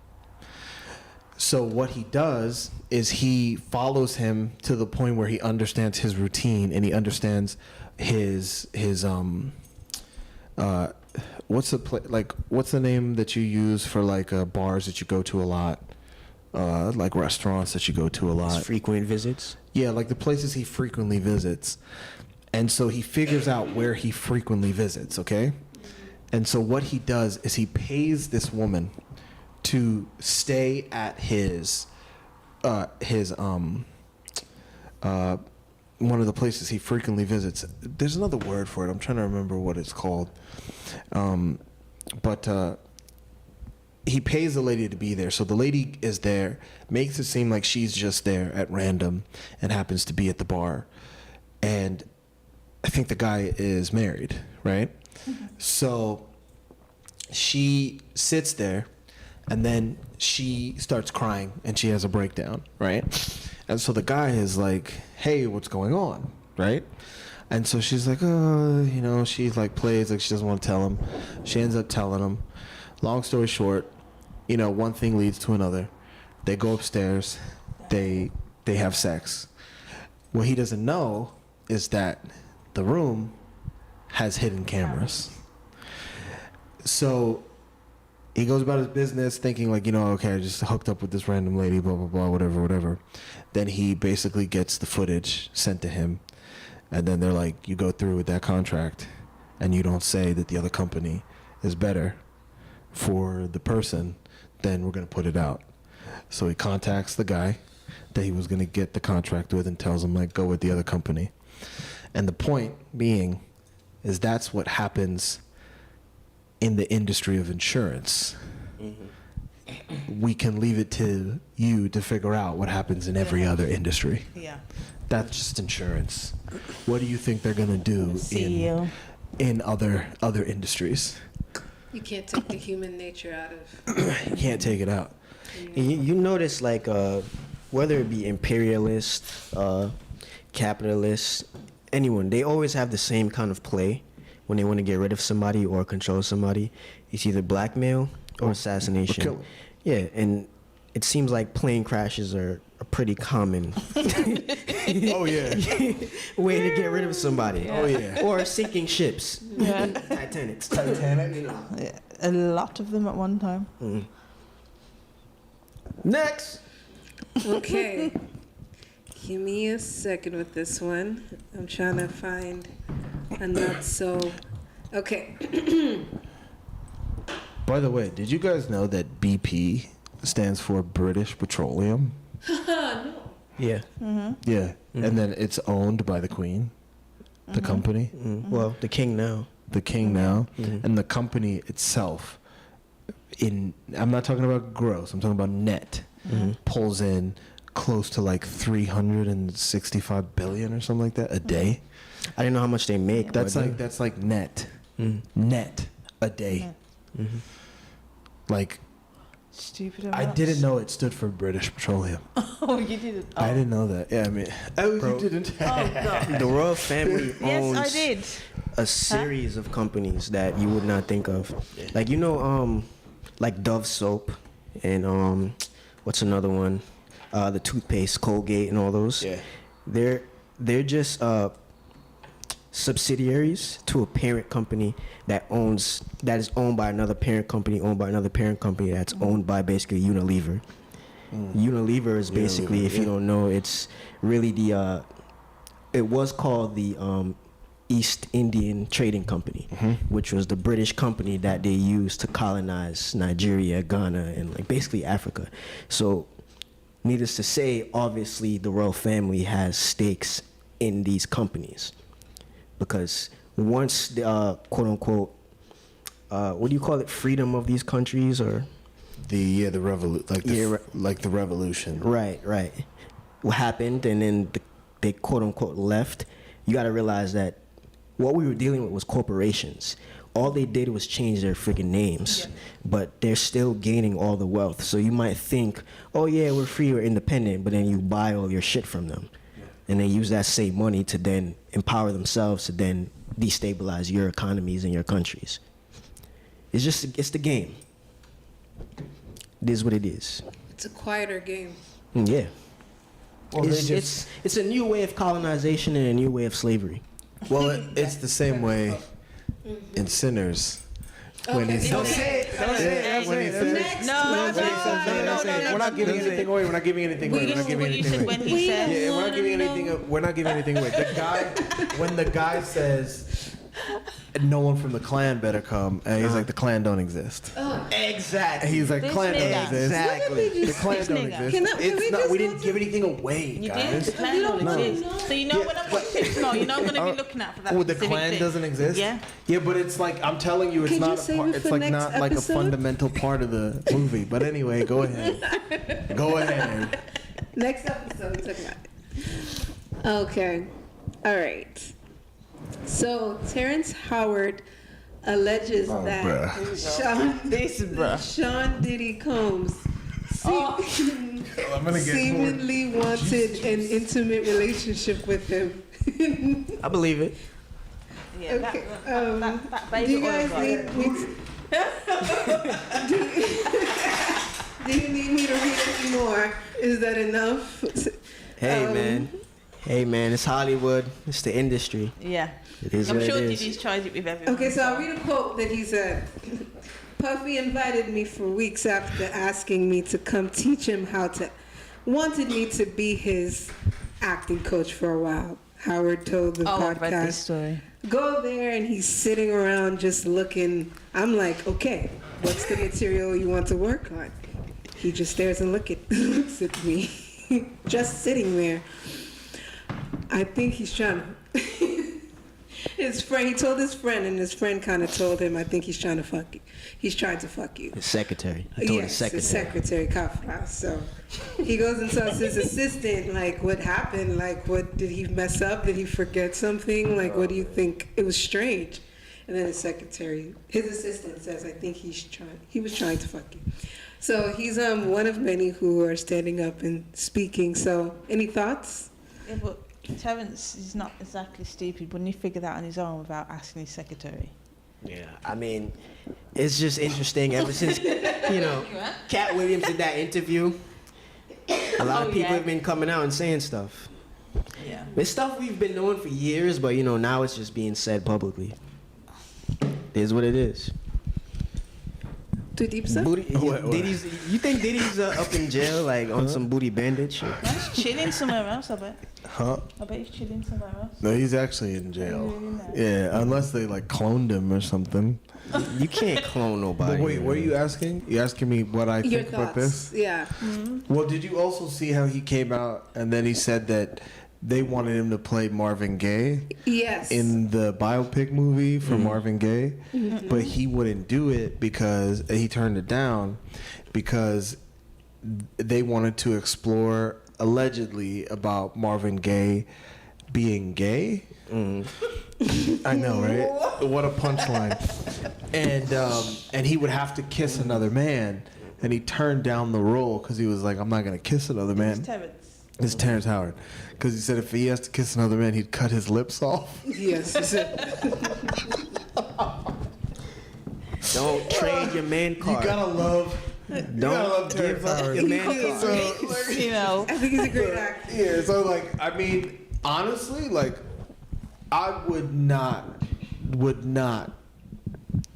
like, I don't think he's making this up. No. Yeah. Like, I don't think he's making this up, because it's like, if he would have said it when everyone else was like fake, coming right? out, it would have seemed fake. real. But he's saying it now because he's like, I don't know, man. That nigga gay, quiet, man. Like, that nigga gay, man. Was he in Sinners? No.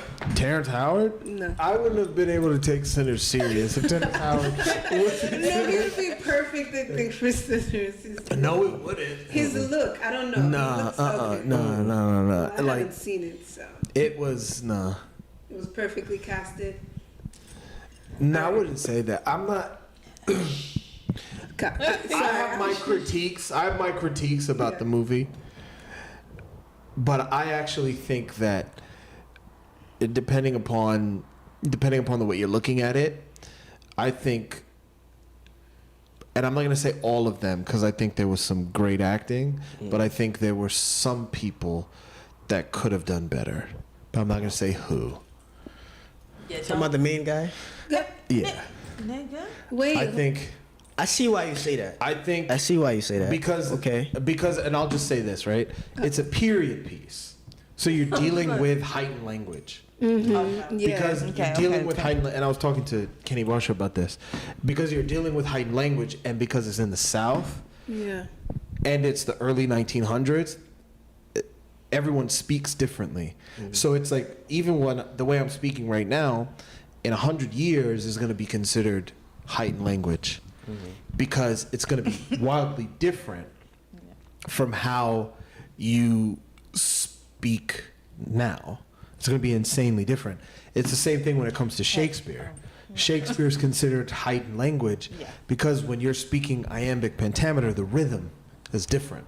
There's a certain rhythm to it.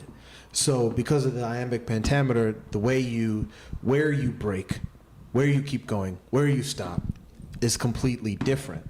And it's just different. So people, I think the mistake some actors make is that they will try and make heightened language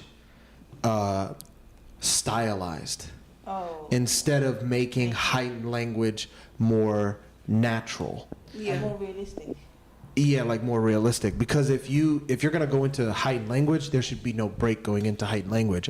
So if I'm gonna say, "Shall I compare thee to a summer's day?" it should be without you recognizing or being able to identify that I'm gonna jump into heightened language, as opposed to being like, "Shall I compare thee to a summer's day?" Like I'm breaking into it being more stylized. So I don't think some people were able to maybe handle the heightened language. I'm not gonna say who. You just said, didn't you just say one of the main characters? Because You've already said it. Yeah, like It's like each word is a capital. well, because it's more so like, you wouldn't. I don't know. I think that's not heightened. Like, I don't think people.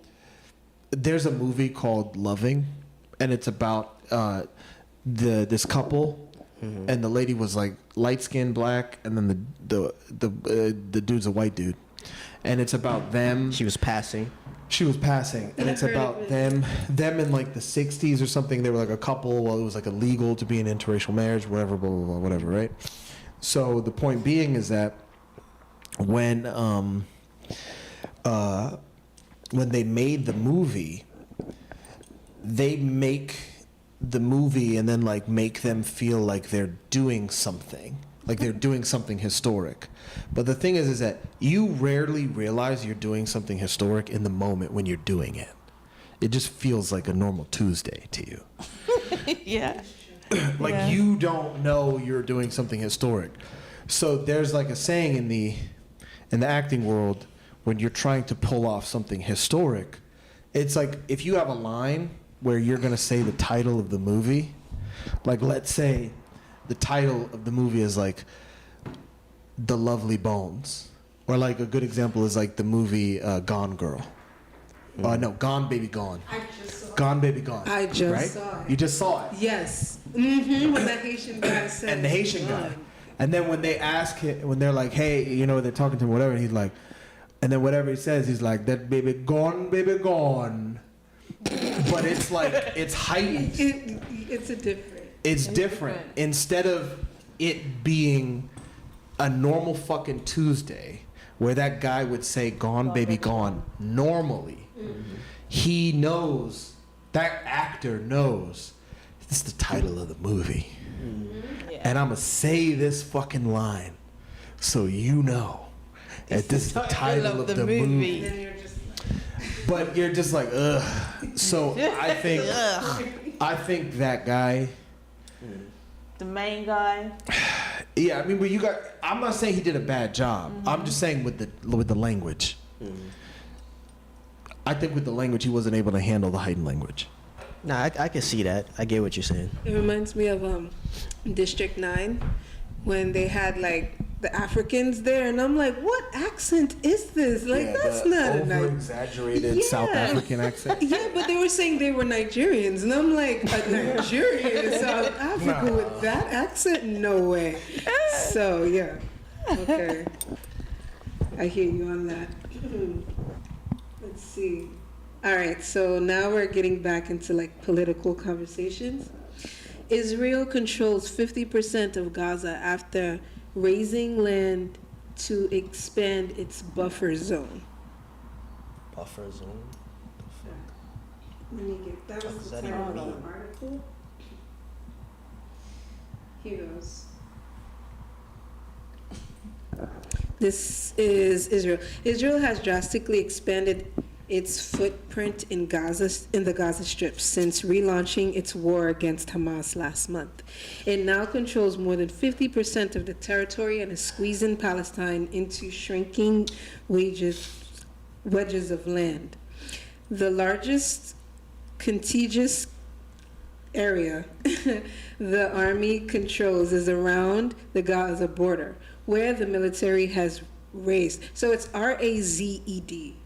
Razed or like raised? Do you guys know that word and how you would say it? R-A-Z-E-D. Yeah. That's raised. Z, like Z. So it has raised, yeah, exactly like that. Raised Palestinian homes, farmland.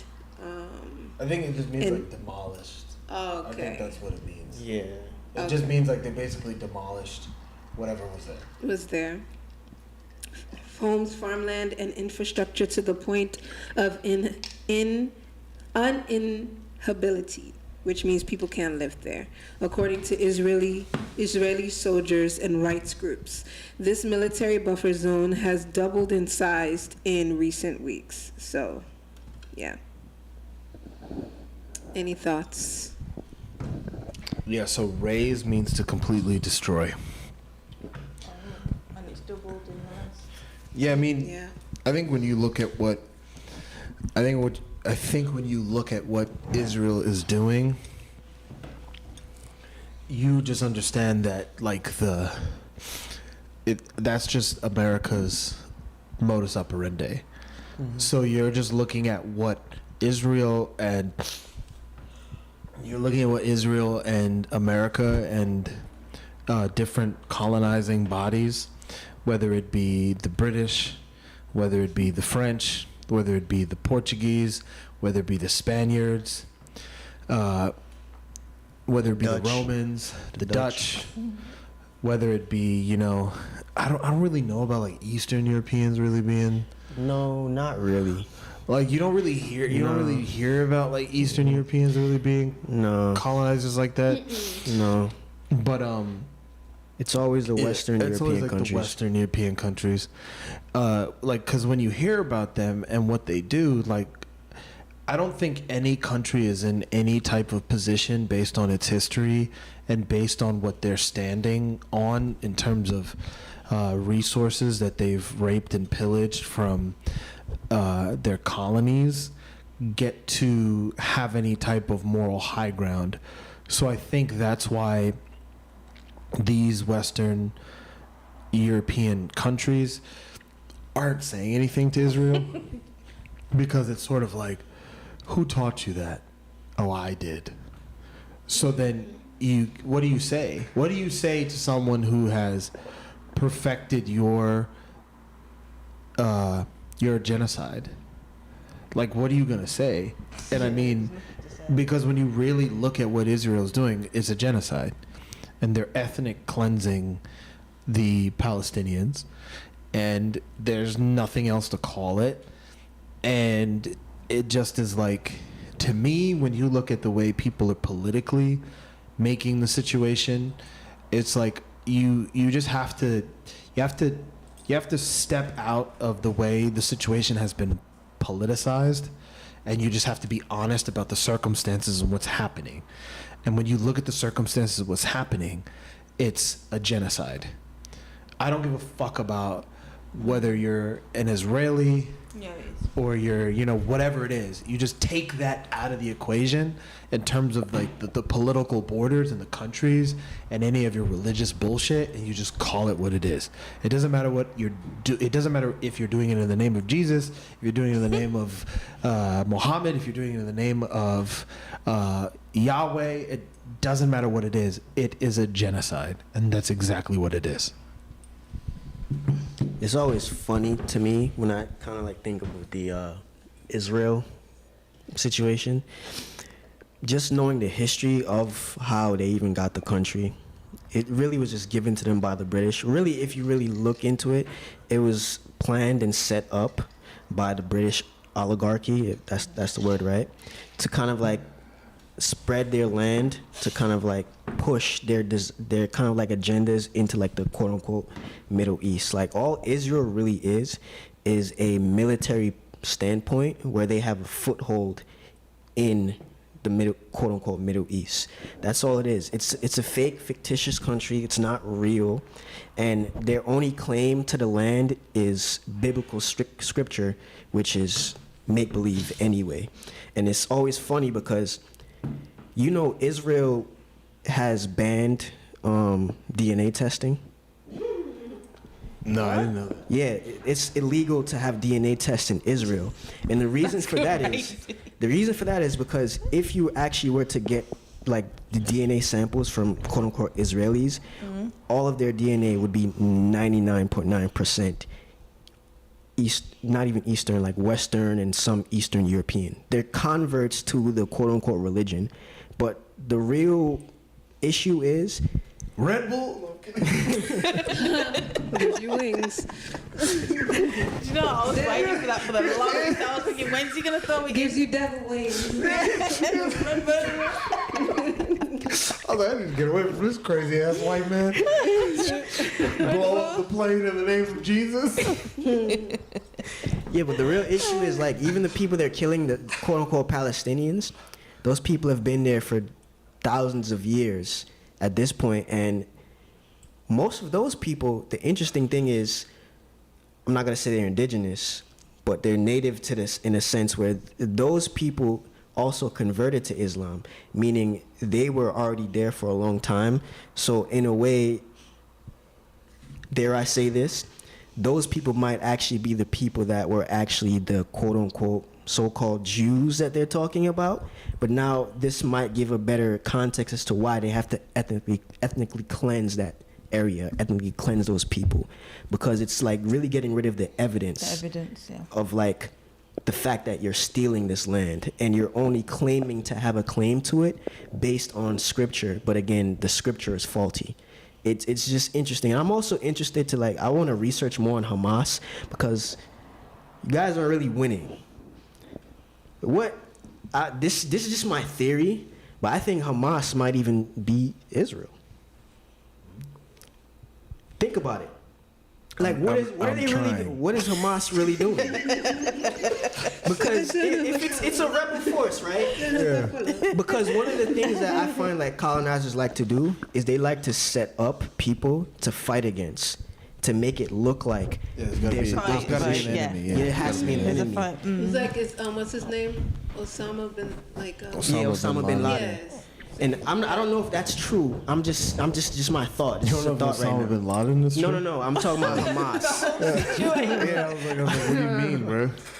No, the what do you Hamas say you don't know what's true? Yeah. Yeah, but it's like TutibSaa said, it's just a genocide. People are dying. Like I saw a video of the other day of a bombing in the Gaza Strip, and it was crazy. It's insane, and it's crazy to think that there's people who are actually supporting this. But you know, that's where we're at. It's interesting. I'm putting something else that kind of can connect to this because of just the difference in language, right? Like what's happening in Gaza, like is just like the U.S. is kind of just keeping it like they're not trying to elevate the language in any way to call it what it is.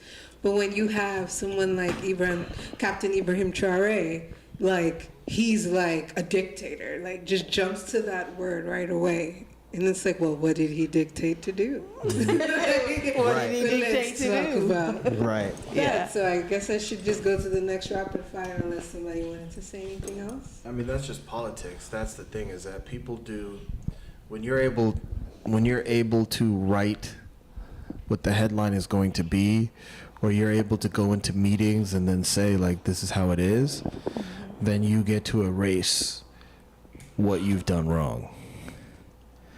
And then you get to say, well, it's because the other party did this.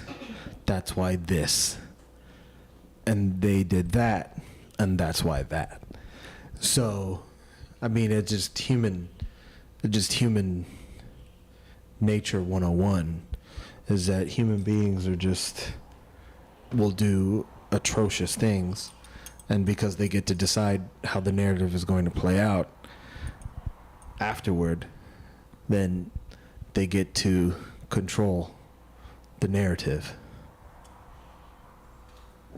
It's true. It's just, you know, the internet it's good and it's bad at the same time because it's harder to control that narrative now because everyone can like kind of see like the world is accessible, people are sharing.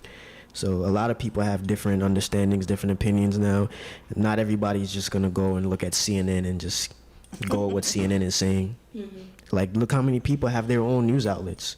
Like, it's crazy. People all over the world have their own news outlets just by going on YouTube and filming and just talking about what is going on in their country. So we might have a certain,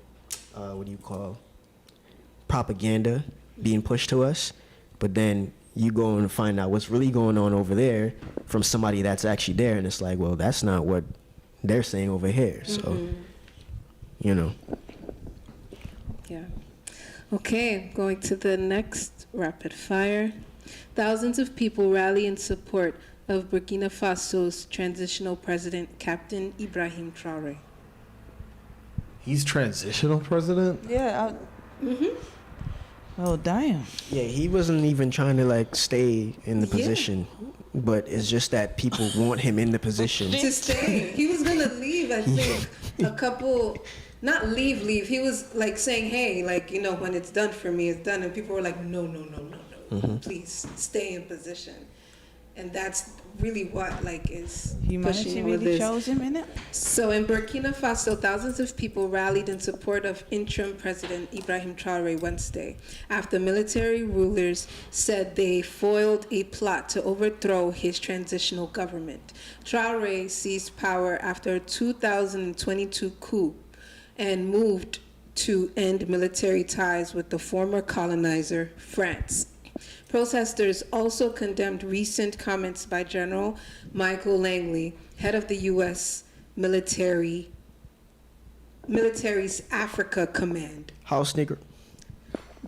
I'm gonna say it again. What did you Head say? House of nigger. the U.S. military's Africa Command, who accused Traore of using Burkina Faso's gold reserves to benefit himself rather than the people.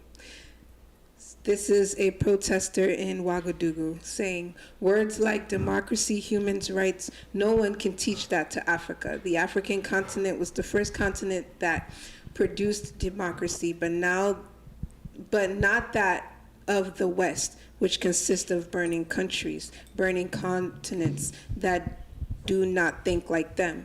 Here we are today so that our country remains standing, so that our continent remains standing. So yeah.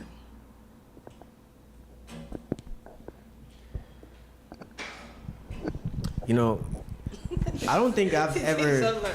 There's never been a moment where I've seen, and a lot of people have said this is the first time in history they've seen globally black people all over the world protest at the same time for one president. This is like a different kind of revolution, and I'm very excited to see where this really goes. And I'm even more excited to see how other African countries and their leaders really react, because now it's like, if you're going by the way of the West at this point, we already know who you are. We already know where you stand. Can I give you an update to what you said? Mm-hmm. So apparently the General Michael Langley just touched foot in Ivory Coast because the president welcomed him in to Ivory Coast. Another house Negro. House nigga. House Negroes gotta stick together, you know? Like, so, you know, one of them, so once again, the cats are stealing the show, just so you know. Should have its own Roscoe. episode. Roscoe, But thank you. interestingly, you see a lot of people on social media even attacking that president. Like, how dare you? Like, if someone is speaking ill of Africa, aka like there's a president bringing resources, trying to empower people to have a life worth living so they can live, you know, up to their potential and Africa's true potential with all that it has. And if someone like is denouncing that behavior, but you welcome them into your house, then you're a traitor yourself. You know, that they were saying like you're worse than him. Because why would you welcome someone like that? This just shows that this is somebody that doesn't live by their ancestral culture and principles. Because if you know, then you understand. You don't, even if me and my family are fighting, that's me and my family. On the outside, if somebody else is trying to come in, you don't bring somebody else in on that. And you don't speak bad about your family in front of other people. Like I said, the house Negroes gotta stick together. What do you It is say? what it House is. niggas have to stick together? Yeah, they gotta stick together. House niggas. That's it.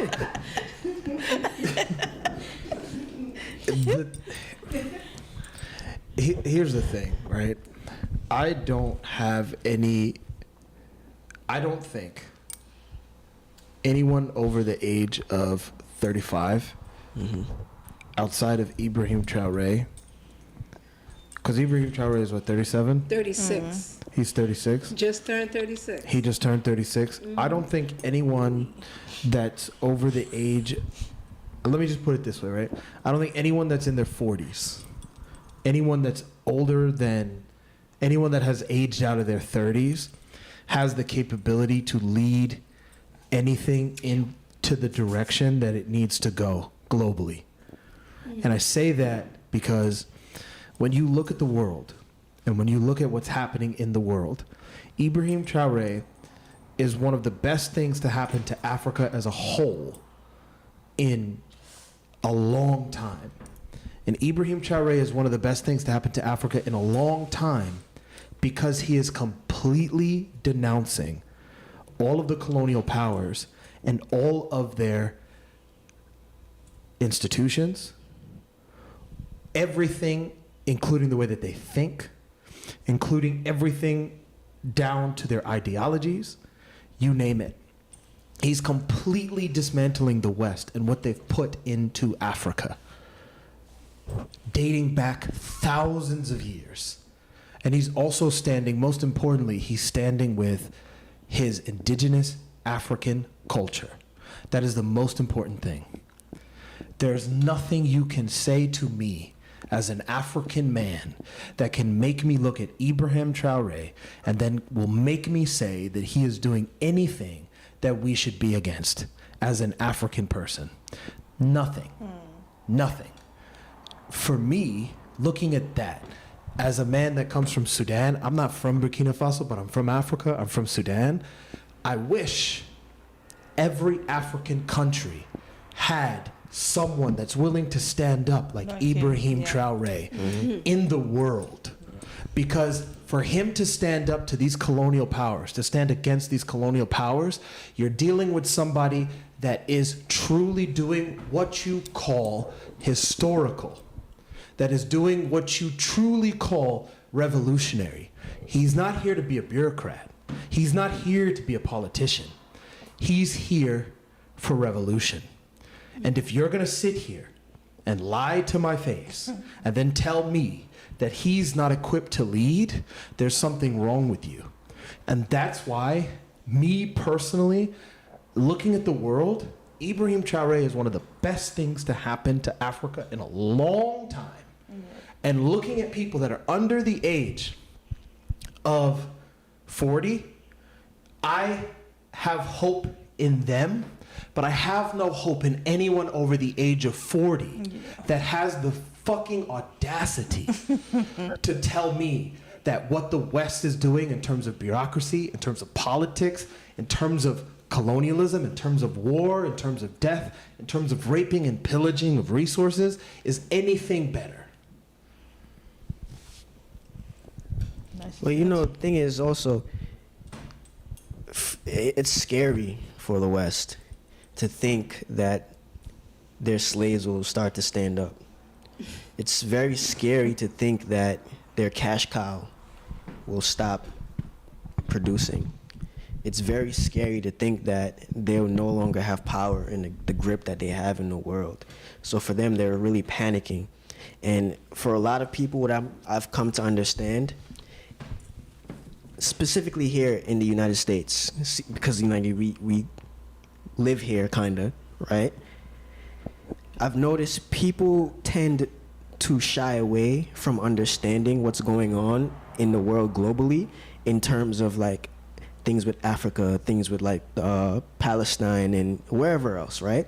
Because they know, even though they don't agree with the fact that the West is colonizing, the West is destroying, the West is pillaging, the West is raping, the West is pretty much trying to enslave us in various different ways, to some degree, they like it.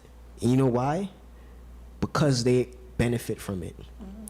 The West is scared because the benefits are going to stop, and the people of the West are even more scared because they know the benefits will stop.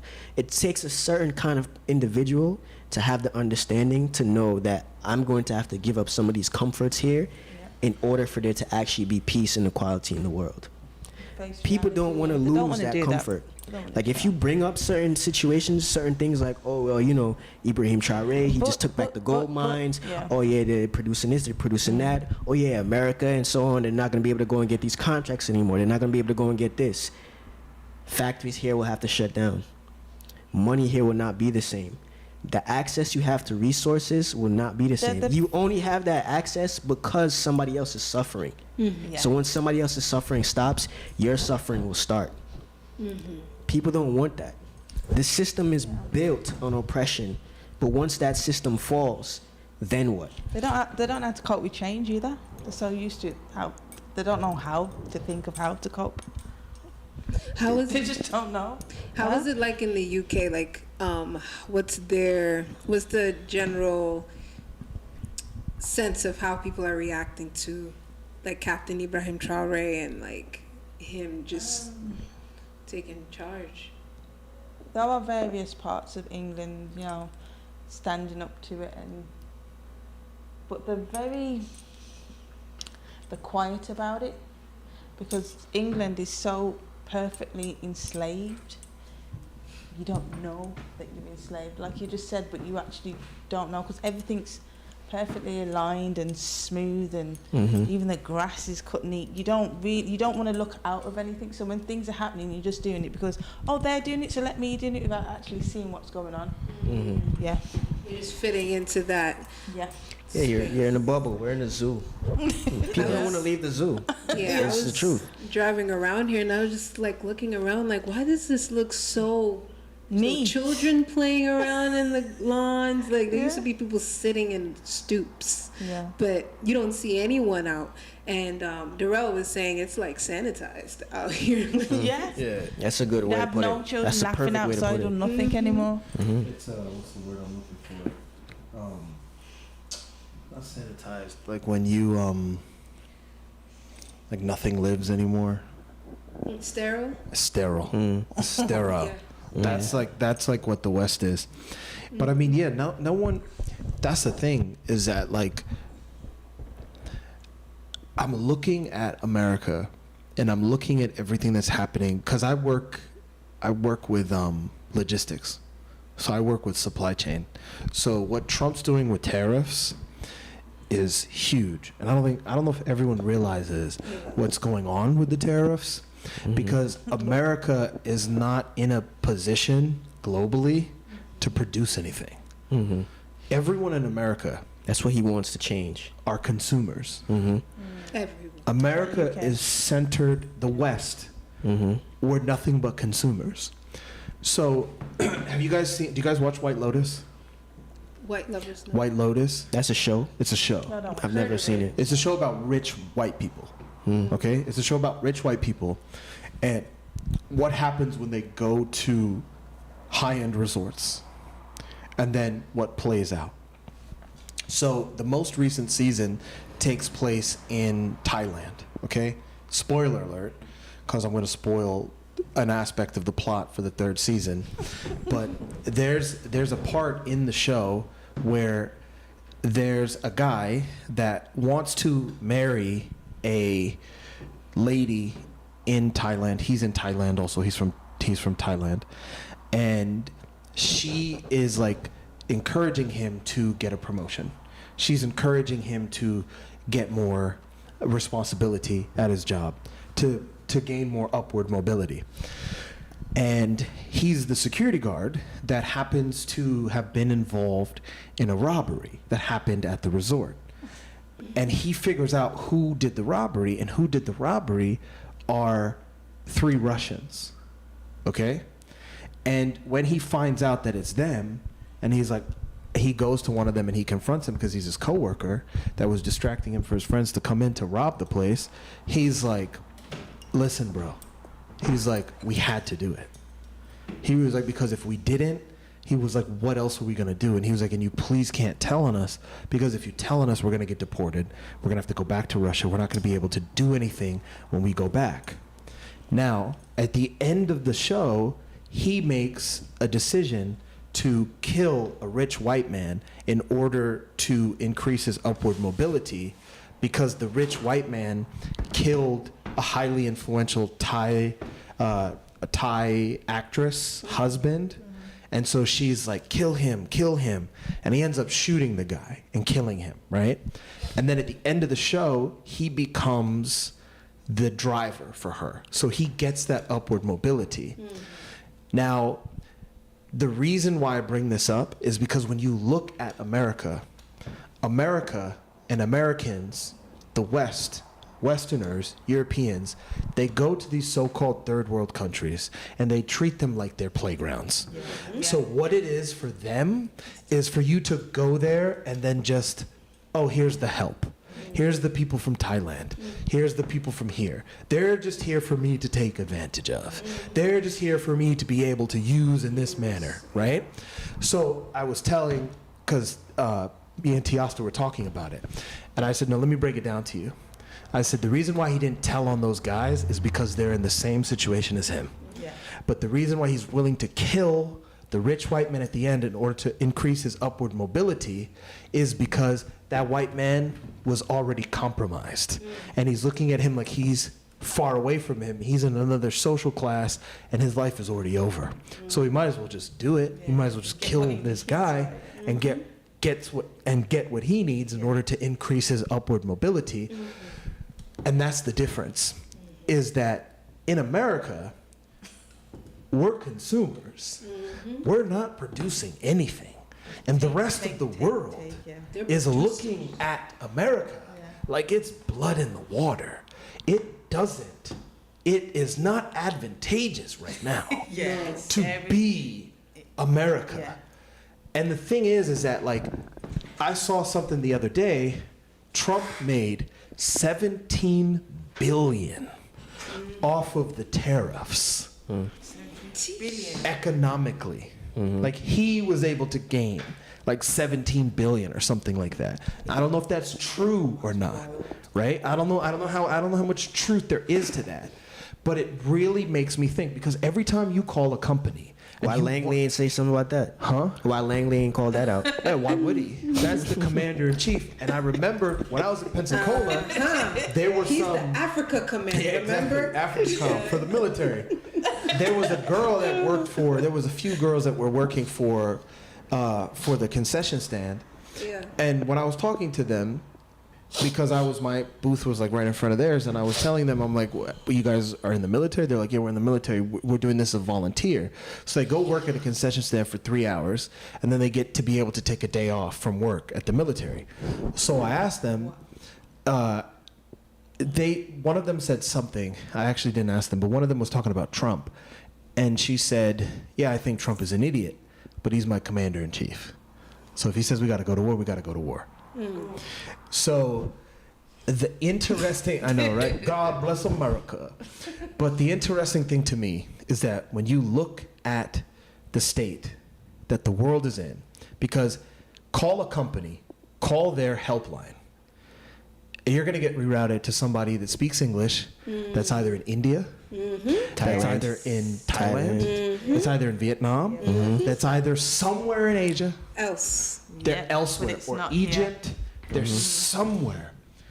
And the call center has to be outside of the US, because the way you economically, when you look at economics, the way you have to increase your profit is by somehow cutting costs elsewhere.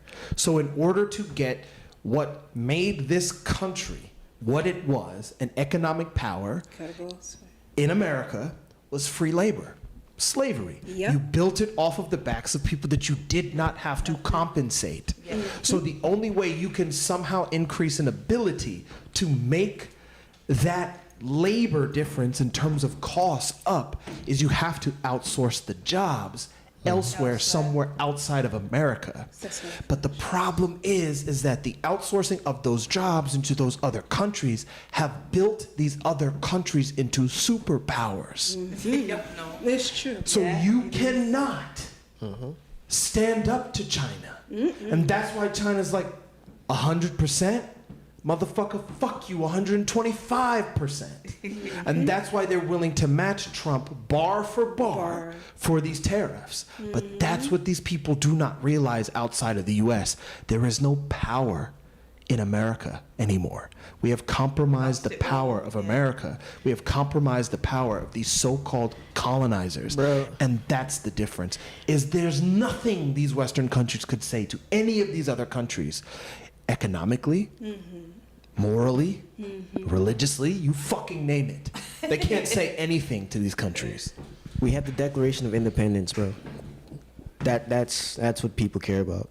That's literally what people care about. And bullshit. That's it. Like, if you really talk to anybody here about like the situation, they're going to list the Declaration of Independence and the American dream. What people were promised, especially black people. They're going to list crazy. What? The Declaration of Independence and the American dream. Do you think they even can list that? No. When I say list it, what I'm saying they're going to mention it. There we go. You know what I mean? Yeah, okay. It's really all about the idea of America. America's an idea. But I bring that up to say what you're saying and what TutibSaa is saying is key, because there was so much symbols that made people believe in America before. Remember in school you had to stand up and say the Pledge of Allegiance? Yeah. Who knows? These children out here, do you think they're reciting that? I want to see if I can remember. I pledge allegiance to the flag of America I can't remember it. Pledge allegiance. I pledge allegiance to the. I don't even know. Yeah, bro. I haven't. To the republic in which I stand for the To the United republic in States which of I stand. To the. In She was loyal. I had to learn. God bless America. I had to Don't learn forget- when I came Don't here. forget the Star Spangled Banner. Oh, that I used can't- to be I a can't sing that. song. Like there were certain things, the American dream, but as the corporate expression started to be more like prominent, and you see the that's not like, oh, the whole like you get a house and a white picket fence and all of that. As people started to reach that and realize they're not getting that, it started to fade away, that belief and that idea. Whereas when you mention in the UK, it's silent. Silent. Like people are There's not. little protests, but they're not.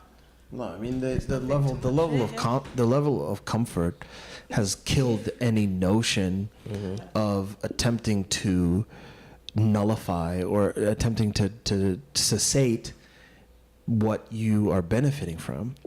I'll never forget. I had a friend of mine, a good friend of mine. He's still a good friend of mine from high school, and he said he was talking to his mom one day. He's a white dude. He said he was talking to his mom one day. Yeah, it's context is key because he said he was talking to his mom, and I think we were talking about like the countries that America's invading because of terrorism, and his mom said to him, I can't remember what he said, but he might have said something idealistic to the point of I don't remember, but anyway, her response was, well, we have to ensure that while we're doing it to them, that they can never come and do it to us. Wow. That's the American. But that's the problem slogan. right there, though. You can't have a system that's based on oppression and the destruction of other people and have that system last. It can only last but for so long. If you really Americans, and not just Americans, people period, if you look at the history of how this all started, going back to Greece times, Roman times, all of those societies fell because of the same reason as America right now. It was all based on those ideas and those ideologies and those dreams. And to the point where they conquered and spread themselves so far, it becomes unsustainable. You can't oppress people for so long. You can only oppress people for so long before the whole system collapses. And once it collapses, what are they going to do? They're going to pack up and just try to move again and rechange their name and go somewhere else. That's been their modus operandum. It's been going on for thousands of years, but it never lasts. And to me, I feel like we're finally in the last stage of it. Like it's once this crashes, like that's it, because the rest of the world is like too open now. The internet has really gave the world a different kind of power. But I don't know. I think that what's going to happen is going to have to be so drastic. It will be. That like things are gonna have to, because you have to understand that there's gonna be people that. When I was in Florida, I was looking around, and I was looking at the amount of people driving golf carts. Right. Golf carts is people very- drive golf carts around Around the street? Yeah, like on the street, like not on the pavement, but like on the street. Like instead of driving their car, they drive their golf cart. And then I said to myself, I'm like, no. It has to be in a certain area, though, right? No, it's they're not like driving it everywhere. Not the highway. Are they on the highway? No, they're not on the highway. Okay, They're not on the the highway. general Yeah, just the general streets. But it's a symbol of wealth. Yeah. Yeah, because who Like, does that? I'm not gonna pull out my real car. I'm gonna just drive my golf cart. And I was looking around and I was thinking about it, and I was like, there's so much money in different places of the world. And it's like, we're not around it. Like, and we don't have it. Yep. But there's so much money in other places of the world that I'm like sitting and I'm saying to myself, I'm like, there will never be a redistribution of wealth. No. And these people will not go easily. And they will not go quietly. They will not go gently. Because why would they? Why would they? Because their quality of life is so easy. Is so fucking simple that it doesn't make sense for them to give up their quality of life. It doesn't make sense for people to give up this money. It doesn't make sense for them to give up these resources. Why would they? Yeah. I remember one time my dad was saying, he said, the white man is fucking everybody. And he's not ready to stop fucking everybody. No. Because what's in it for them to stop fucking everybody? There's nothing in it for them to stop fucking everybody. And that's the difference, is that there's so much in the world, and that's really what I took away from this work trip when I was on it, is that like, we might be sitting here having this conversation and we might be ahead of the curve, right? In all intents and purposes. But then when you go out into the world and you go into different pockets, there are people that are still walking around talking about, I'm saved, I'm chosen, I'm this, I'm that, and they're living in fucking, they don't fucking care. And they're living in fucking Disneyland. They're living in whatever fucking bubble that they're living in. But those are the people that's gonna hurt the most. Yeah. No, but They might not. it's never, no, they're gonna No. fight They're for gonna it. fight. Those are the people They're in the gonna fight fucking for it. matrix that Yeah. turn into the fucking agent Yeah, when but- they see They're gonna someone start purging people. outside. Like true. it's Yeah. without something insanely drastic happening. It's not going to happen, because I was sitting and I was thinking about it, and I was like, okay, what if there's like a nuclear war? I'm like, okay, maybe that would be like a catalyst, but it's got to be something fucking huge to come and be a catalyst in order to change all of these people's paradigms and all of their fucking Make their mind like shift. their mind like this- shift. Yeah, it has Because to be. it was like, I was like, bro, I'm sitting there and I'm thinking to myself, I was like, right now, I'm here in the South. Everyone's talking about I'm chosen, I'm this, I'm that, blah, blah, blah. Jesus this, Jesus that, blah, blah, blah. Like, you name it. And I'm like, what the fuck am I going to talk to these people about their ancestors? Nothing. Yeah, bro. but see, You can't. You You can't say can't. anything. You You can't. can't even approach. But then I'm like sitting here and then I'm like, these people are just fucking fodder for this system to maintain itself. Yeah. Yep. Yeah. They're fucking batteries. Yeah. Yeah. There you go. They're fucking generating Energy. heat. They're generating energy for this system to maintain itself. Yep. And it's never gonna stop. No. This system is not going to stop It's just going to unless transform into something something else. Yeah. drastic happens. It's just going to shift and transform and then outwardly change itself into something Another else. That's what the Yeah. U.S. sells. That's what it Yeah. sells to other countries, knowing that we're consumers. That's a big point. Because then there are people who are producers and they're like, we need someone to consume this. And US is like, well, some people, I think in the U.S. are like, maybe let's leverage that. That's our position. But then you got other people, People are like, just no, lazy, man. that's going to kill us. That's the danger. That's a big point. Anyway, let me go to the next one. This one is a I just little. got before you start. I just gotta say it's gonna be interesting these next 4 years. Very interesting. I think what you were talking about with something drastic happening. I think it will happen. I don't know if it's gonna happen in these 4 years, build-up's gonna be but tough. something's coming.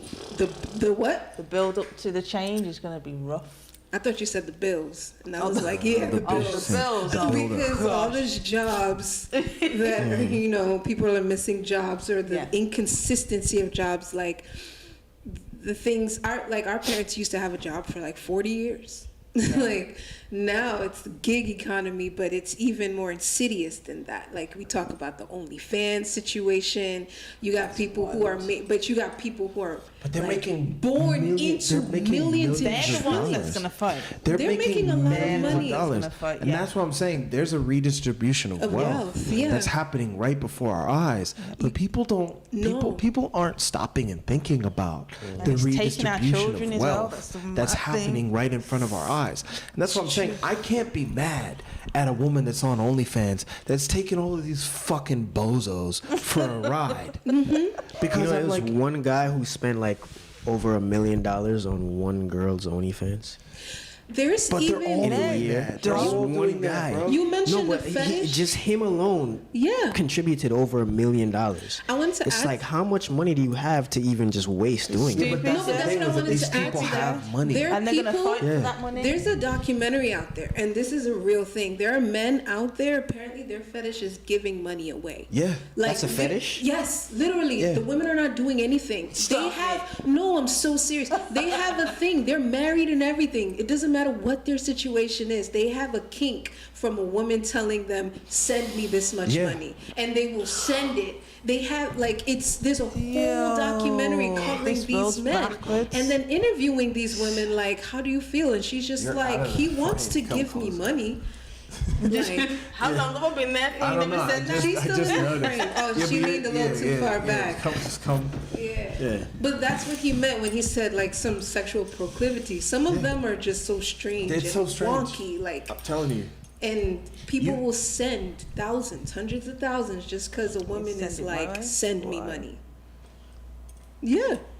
Yeah, it's insane. And the thing is that like, I don't think it's gonna get any different, because when you really look at the world, It's like, getting worse. because human nature never changes, because you can't get away from the existential reality of human nature, and because you can't get away from the existential reality of human nature, the only thing that's happening is that people are just becoming mentally and intellectually removed from human nature. Yeah.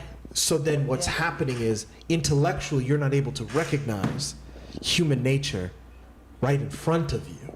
Yeah. So because you can't visually assess human nature in front of you, you are then becoming something where you're like, oh, okay. Like, and that's how people are taking advantage of each other. Because I mean, men are natural providers. So then they're like sitting here like, oh, I have all this money. I don't know what to do Let me with give it away. I might as well give it away because this woman's like, give me money. And then you're like, oh, I get off on the fact that like this random bitch just asked me for money. And then I sent her money. And that's what I'm saying is that like, that's what's happening.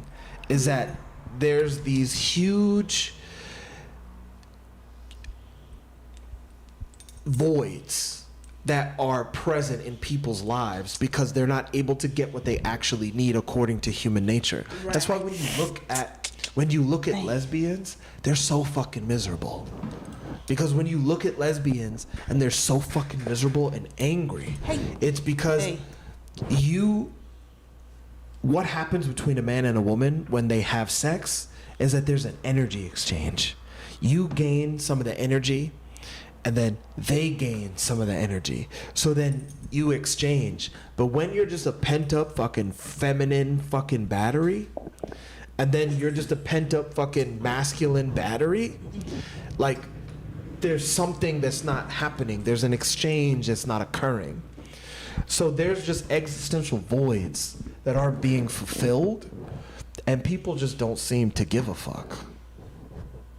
That's why they prescribe drugs now. That's Yeah. where Antidepressants. Yeah. Because things instead like of that. actually giving you the solution, it's For like, every let's sickness, just we have nullify something. and let's just know the things that you actually have. Yep. And the worst part is the people who are prescribing them are the ones who are taking them. Yep. The most.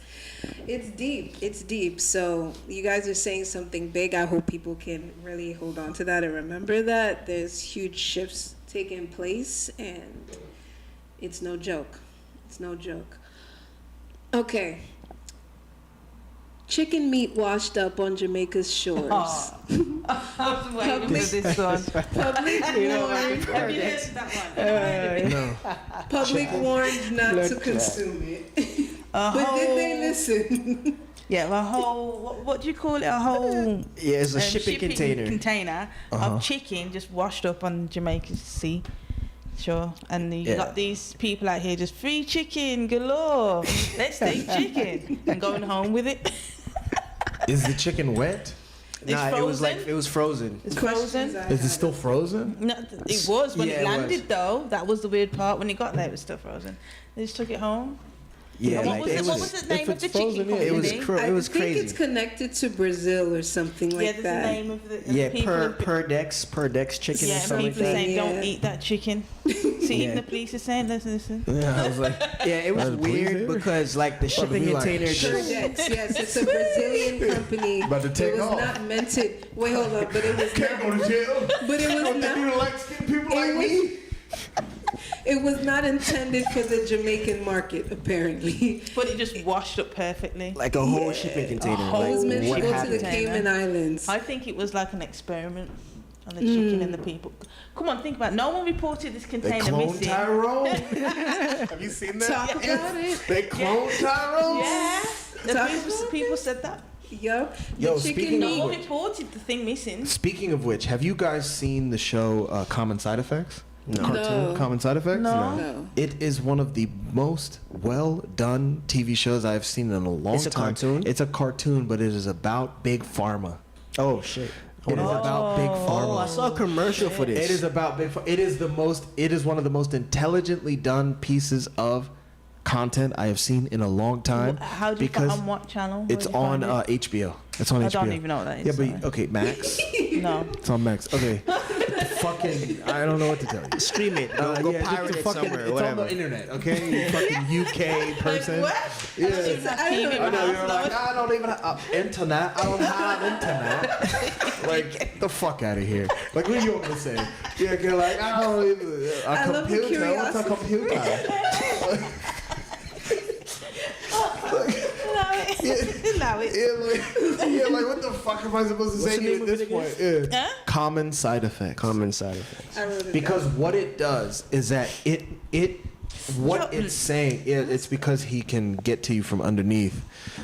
He knows you react. That's why. Yeah, he No, knows no. he likes to fuck with people. So when he knows he can fuck with you, then he Stay comes to there. fuck with you. Come here, Roscoe. Yeah, leave him alone. Don't leave him. Yeah, if you just don't like acknowledge him fucking with you, he'll Leave walk my away. toes.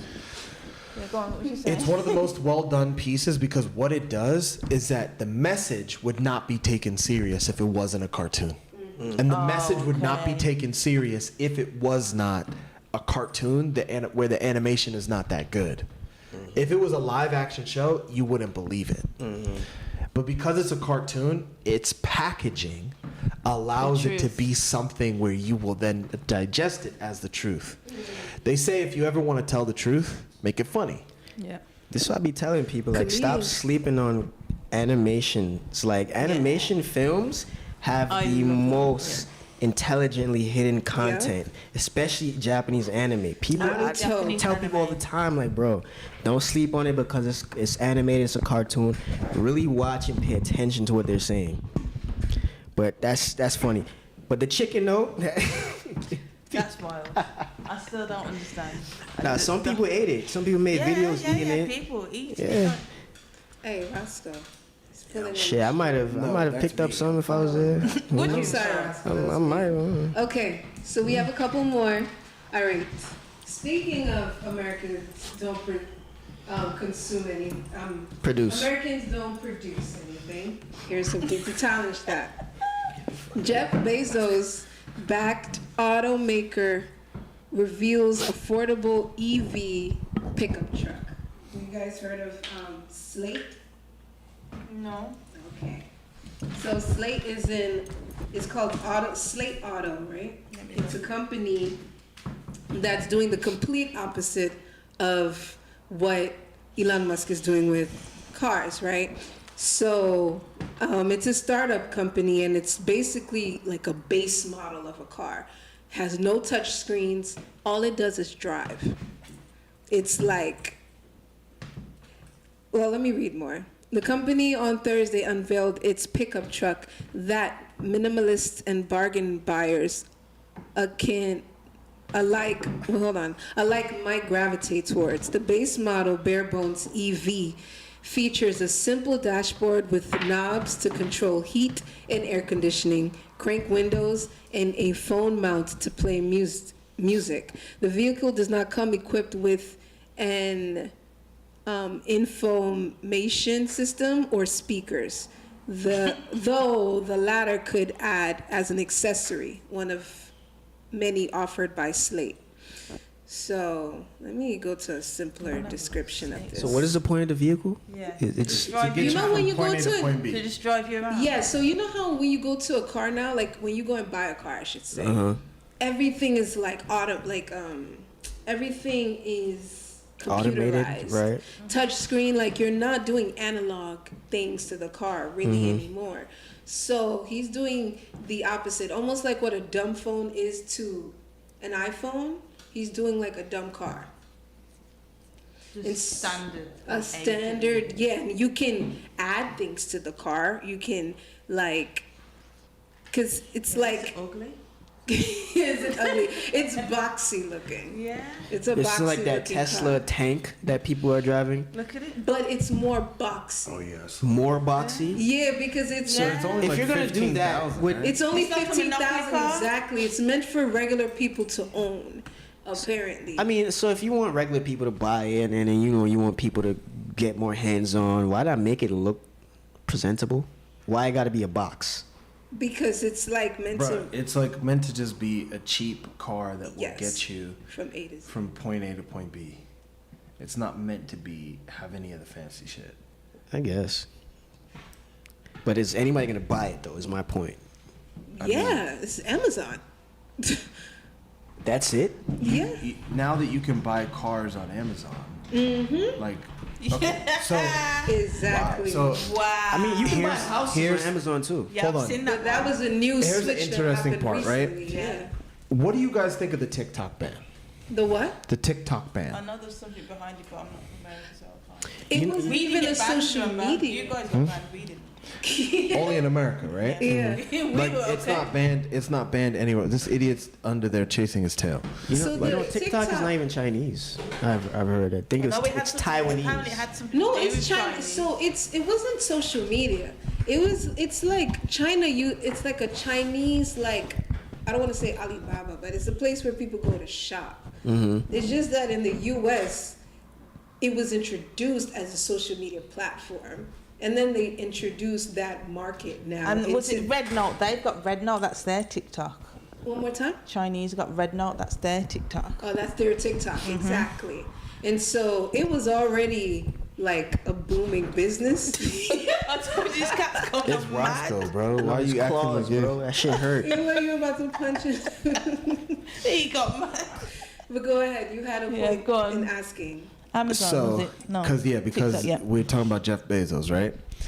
So TikTok in Asia, like what Angela was just saying, is owned by a company called ByteDance. Okay, ByteDance, technically the parent company, because technically it's owned by the Chinese government, as they say, right? So ByteDance is not a social media platform in Asia. It's Asia's largest e-commerce platform. Which makes sense. Now, it's the equivalent of Amazon in Asia, okay? So and this is when I kind of put two and two together, when they implemented the TikTok ban, okay? And then after the TikTok ban, then they brought TikTok back, but they brought it back only for a certain amount of time, okay? Then when they brought it back in that certain amount of time, what did Trump do? Trump then implemented the tariffs. Okay? Yeah, He implemented the tariffs during that time period, all right? Then Trump made a comment and said, maybe if China will give up a percentage of TikTok, I'll lower the tariffs, okay? Now, technically speaking, if China just gives up 20% of what they own in TikTok America, they can remain a majority shareholder elsewhere. So what you will be is you will be an owner of 20% or less in America only in terms of China. Okay? Now, when they were going to sell TikTok, who came in making a last minute bid in order to buy TikTok in America? Jeff Bezos came trying to give a last minute bid. It was denied. But the thing is this, they're not banning TikTok because it's owned by the Chinese government.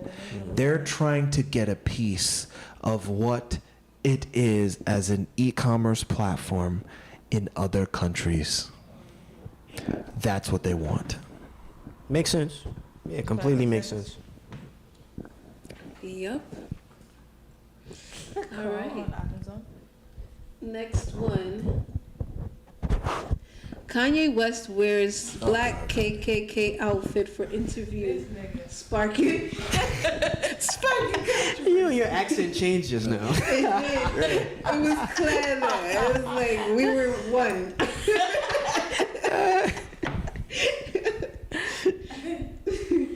But yes, do you guys need me to read more about this? No, I mean think Kanye has left the building. Bro, did you see his posts talking about he used to give his cousin fellatio? that was Like, I think now he's just saying. he just saying stuff, bro. He's just saying shit. Yeah, he's just been saying shit. Because I mean, even like the KKK. To me, when he showed up in the KKK outfit, it was just hilarious. yes. He took his take. Like I couldn't even take. I didn't even take it as offensive. I just was like, "This is hilarious."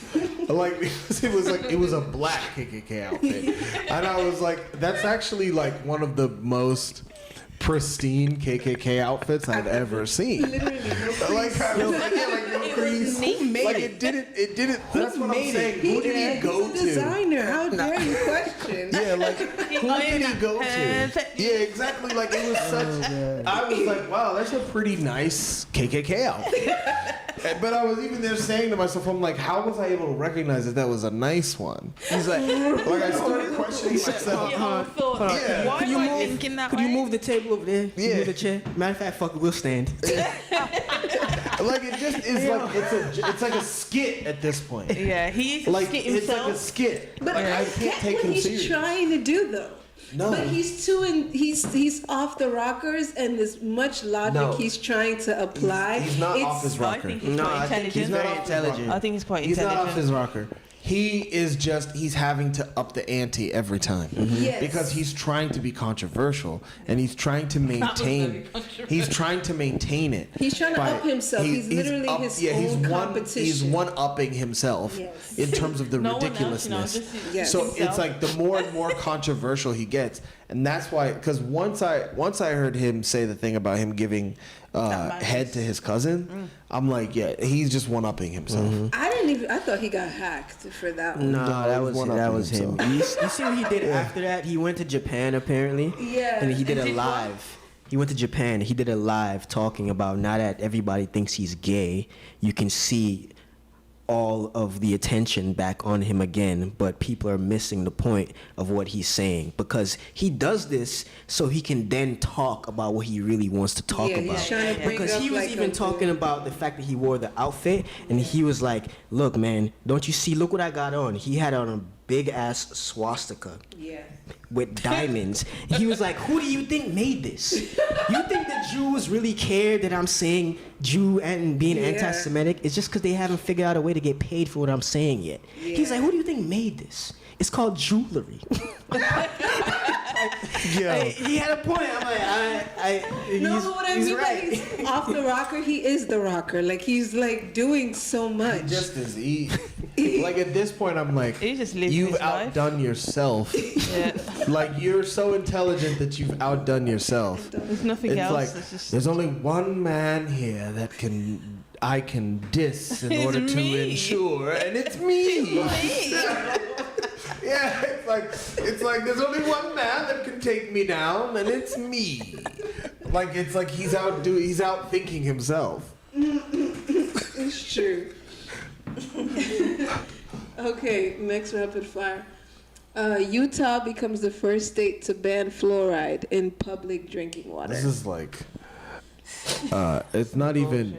We can't even call it rapid fire anymore. We just have to call it slow burn. It's like low stove setting. Like we there's nothing rapid about this. Well, it depends on who you are. I think like some of these topics you could talk about them for a long time. 5 minutes may not be enough. But yeah, what do you think about Utah? Utah? Yeah. The only thing I could say about Utah is I once dated this Mormon girl from Utah. Baraka. I once dated this Mormon girl from Utah. Are you okay? That bitch was crazy, bro. I know she was. Shit. Like, Too much fluoride. like, and that's, or not enough, apparently. Now they're No, they just banned now it. they're banning They it. just banned it. But She yeah, was that's the only thing I could say about Utah. That's all I know about Utah. That's like, good for them and the Mormons. Well, I think it's interesting that, you know, they actually banned fluoride. I mean, do other states really care? Or people Have even they really are banned people it? even like paying attention to that? Yeah. Because most people don't even like know that there's fluoride in the water. Most people don't even know what fluoride is. Yeah, but they don't care because They're they're comfortable. told that it's good. Exactly. It's cavities. So then They tell They're you it's good for your lazy. teeth. Like people. Let me make a point real fast. Like I was looking at a headline the other day, and it was like, according to experts. What experts? Thank you. Always, it's Experts. always Thank according you. to experts. It's always according to Always. experts, and I'm like, bruh, where are these experts? What's their names? And that's Doctor the Who? thing. And then I was like saying to myself, I'm like, I'm just gonna start saying that. I'm just According gonna to start saying experts. according to experts. Like I'm gonna start fucking like revolutionizing people by being like according to experts. Nobody gives a And like and then they're just gonna be like, Yeah. must be true.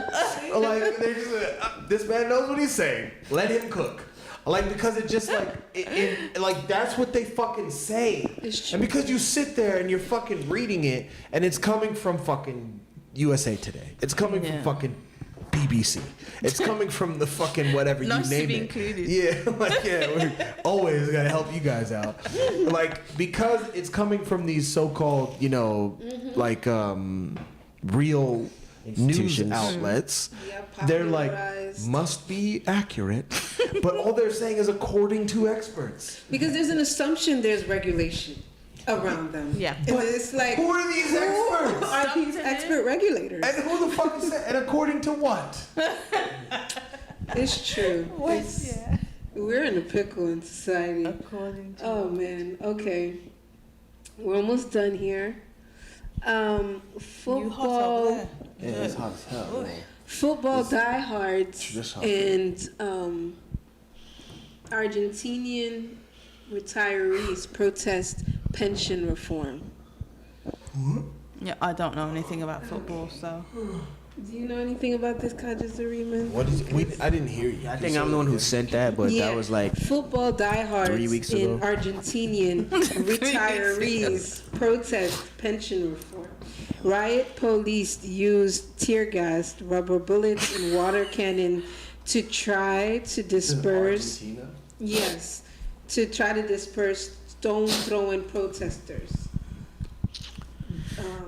Yeah, they're protesting reform towards their pension, I think. And it's something to do with Elon Musk. Like he had went there and then they did. I don't remember. This guy, he's everywhere. You looking it up? Yeah.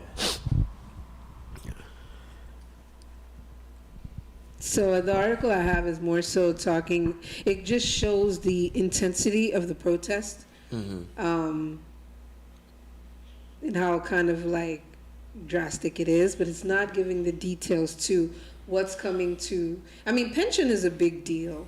You know, this is people who have worked hard and we're going to retire and expecting money to come in. And now you're saying pension reform, right? So to me, I think that's already a big deal. So I wonder the type of reform that's happening. I'm really trying to remember. If you sent it, there's gotta be something you. I just don't remember right now. I'm trying to remember. I do remember there was I saw a video on it. There was a kid talking about it, and they were upset because pretty much like their parents and their grandparents were owed this money. They were expecting this money, but now they're saying they're losing faith in the system because if the system can make you work like a dog for like 60 years and then all of a sudden take all your money away, then what are we really doing here? Like they're calling for like better government. Basically, they want answers, but really it's just about, you know, the system is rigged, basically. Yeah. Mm-hmm. But it had something to do with Elon Musk. Oh, That's why I sent he was it. so the Argentinian leader that's pushing forward this reform, he was inspired by Elon Musk's government cuts in the U.S. because of what, you know, one of them I mentioned, I think a couple podcasts ago, how much cuts they made to the people who are regulating chickens. Chicken production. And there's sort of a bird flu going around, but now you did say hire those people to fix the issue, but there's like, why did you make all these cuts? So yeah, so apparently this guy campaigned, the president of Argentina campaigned and ran on he literally had like a fucking chainsaw and was like, I'm gonna take a chainsaw to the government. Yes. And he inspired Elon Musk Doge. He did this like a year ago. So his whole platform was that he was gonna cut the size of the government. Oh my! And that's where Elon got the idea for Doge. insane. He like halved the number of ministries, and state workers fell 10%. These people are not okay. That's why. Yeah, well, you can work for the country for years, and then they'll just cut your shit. Yep, while Ibrahim Traore is doing like, Captain Ibrahim Traore is doing the complete opposite. Yep. He cut like government workers, I don't want to say government, but people who work for like, I'll say government for lack of a better word. He cut their salaries by like 30%, but then he upped the salary for regular civilian work by 50%. So you have people in other countries hearing this, you know, and this is why this is a perfect time. Like there's no better time, like TutibSaa was saying, to witness such a leader in Africa right now. How is he able to like do that? And I wanted to mention this too. People are comparing him to Gaddafi and other leaders, and I just continue to try to remind people, like, this man is doing something different though. Like, he's not boasting about it. He's minding his business. Like, he's not, I don't think he's against uniting Africa, but he's not going around trying to tell people that that's what he's trying to do. Like, he's taking accountability for the terrain he's in, and he's listening to the people, and the people are actually doing the work too. He's just supporting them. Like the tomato plant that is $12 billion that was made, that was investors. That was the private government. He inaugurated it and he supported it. Like, there are a lot of people who are doing the work, and he's just feeding that naturally, and also instilling certain things to keep the morale up. That's it. I find that so remarkable. Like, it's very inspiring for me as a person to take accountability of my life, you know? Well, I think the only difference between him and Gaddafi is that the American government wasn't able to get out in front of him, because the American government was able to get out in front of Gaddafi. Yeah. And the American government was able to get out in front of Gaddafi in the sense that they were able to control the narrative in front of him, and then therefore then galvanize the support that they needed to galvanize in order to invade Libya and in order to overthrow Gaddafi. Because when you look at the quality of living in Gaddafi prior to him being overthrown and him being invaded by America, it's like what Ibrahim Traore is doing for Burkina Faso in terms of like the standard of living and the regulation that he had within Libya. But again, the difference is I don't think people understand the power of the media and the power of the way that they're able to spin narratives and to control people's perception and to control people's thinking, because even Malcolm X said it back in the 60s or the 70s, and I think it was 60s, and he said, people don't understand how powerful the media is, because it will have you loving your oppressor and hating those being oppressed. And that's what they what's did. happening, yeah. And I mean, shout out to Hillary Clinton, because we all know that Hillary Clinton was the mastermind behind Libya. Yeah. Because Obama didn't even want to invade Libya, but Hillary Clinton was like, "No, motherfucker, I owe these people. going. We're going." She was going. Secretary of State, and she was like, "No, we're doing this shit." Well, I say goes. So it's not that he's doing something that wasn't done before.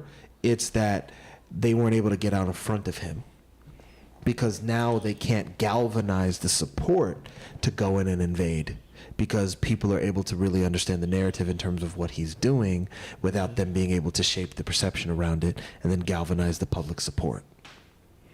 So it's not that not to take anything away from Ibrahim Traoré, it's just more about the timing is different.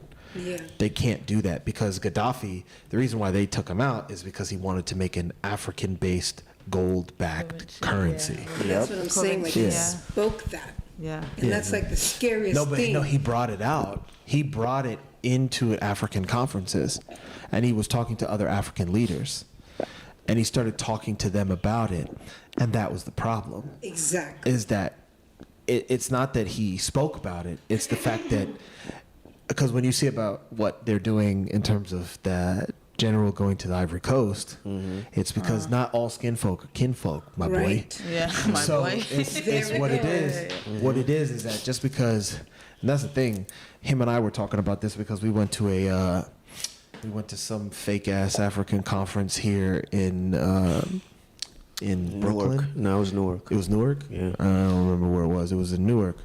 Oh, that's right. That girl lived in Brooklyn. Yeah. But it was Newark. And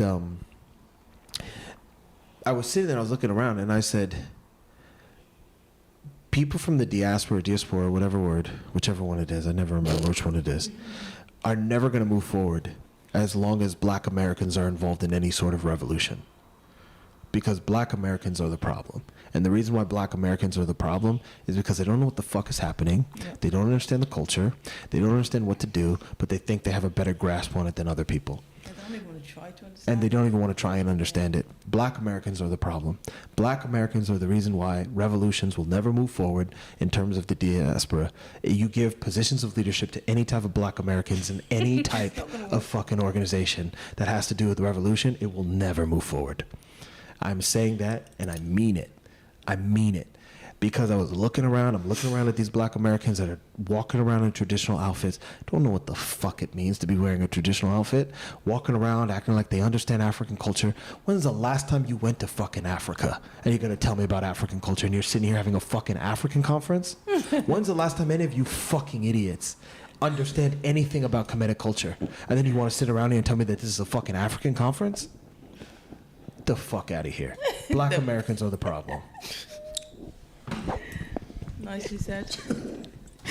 And on that note, there's a solution in there if you can really hear that. In my Yeah, the solution is don't allow black Americans in any position of leadership in any type of revolutionary organization.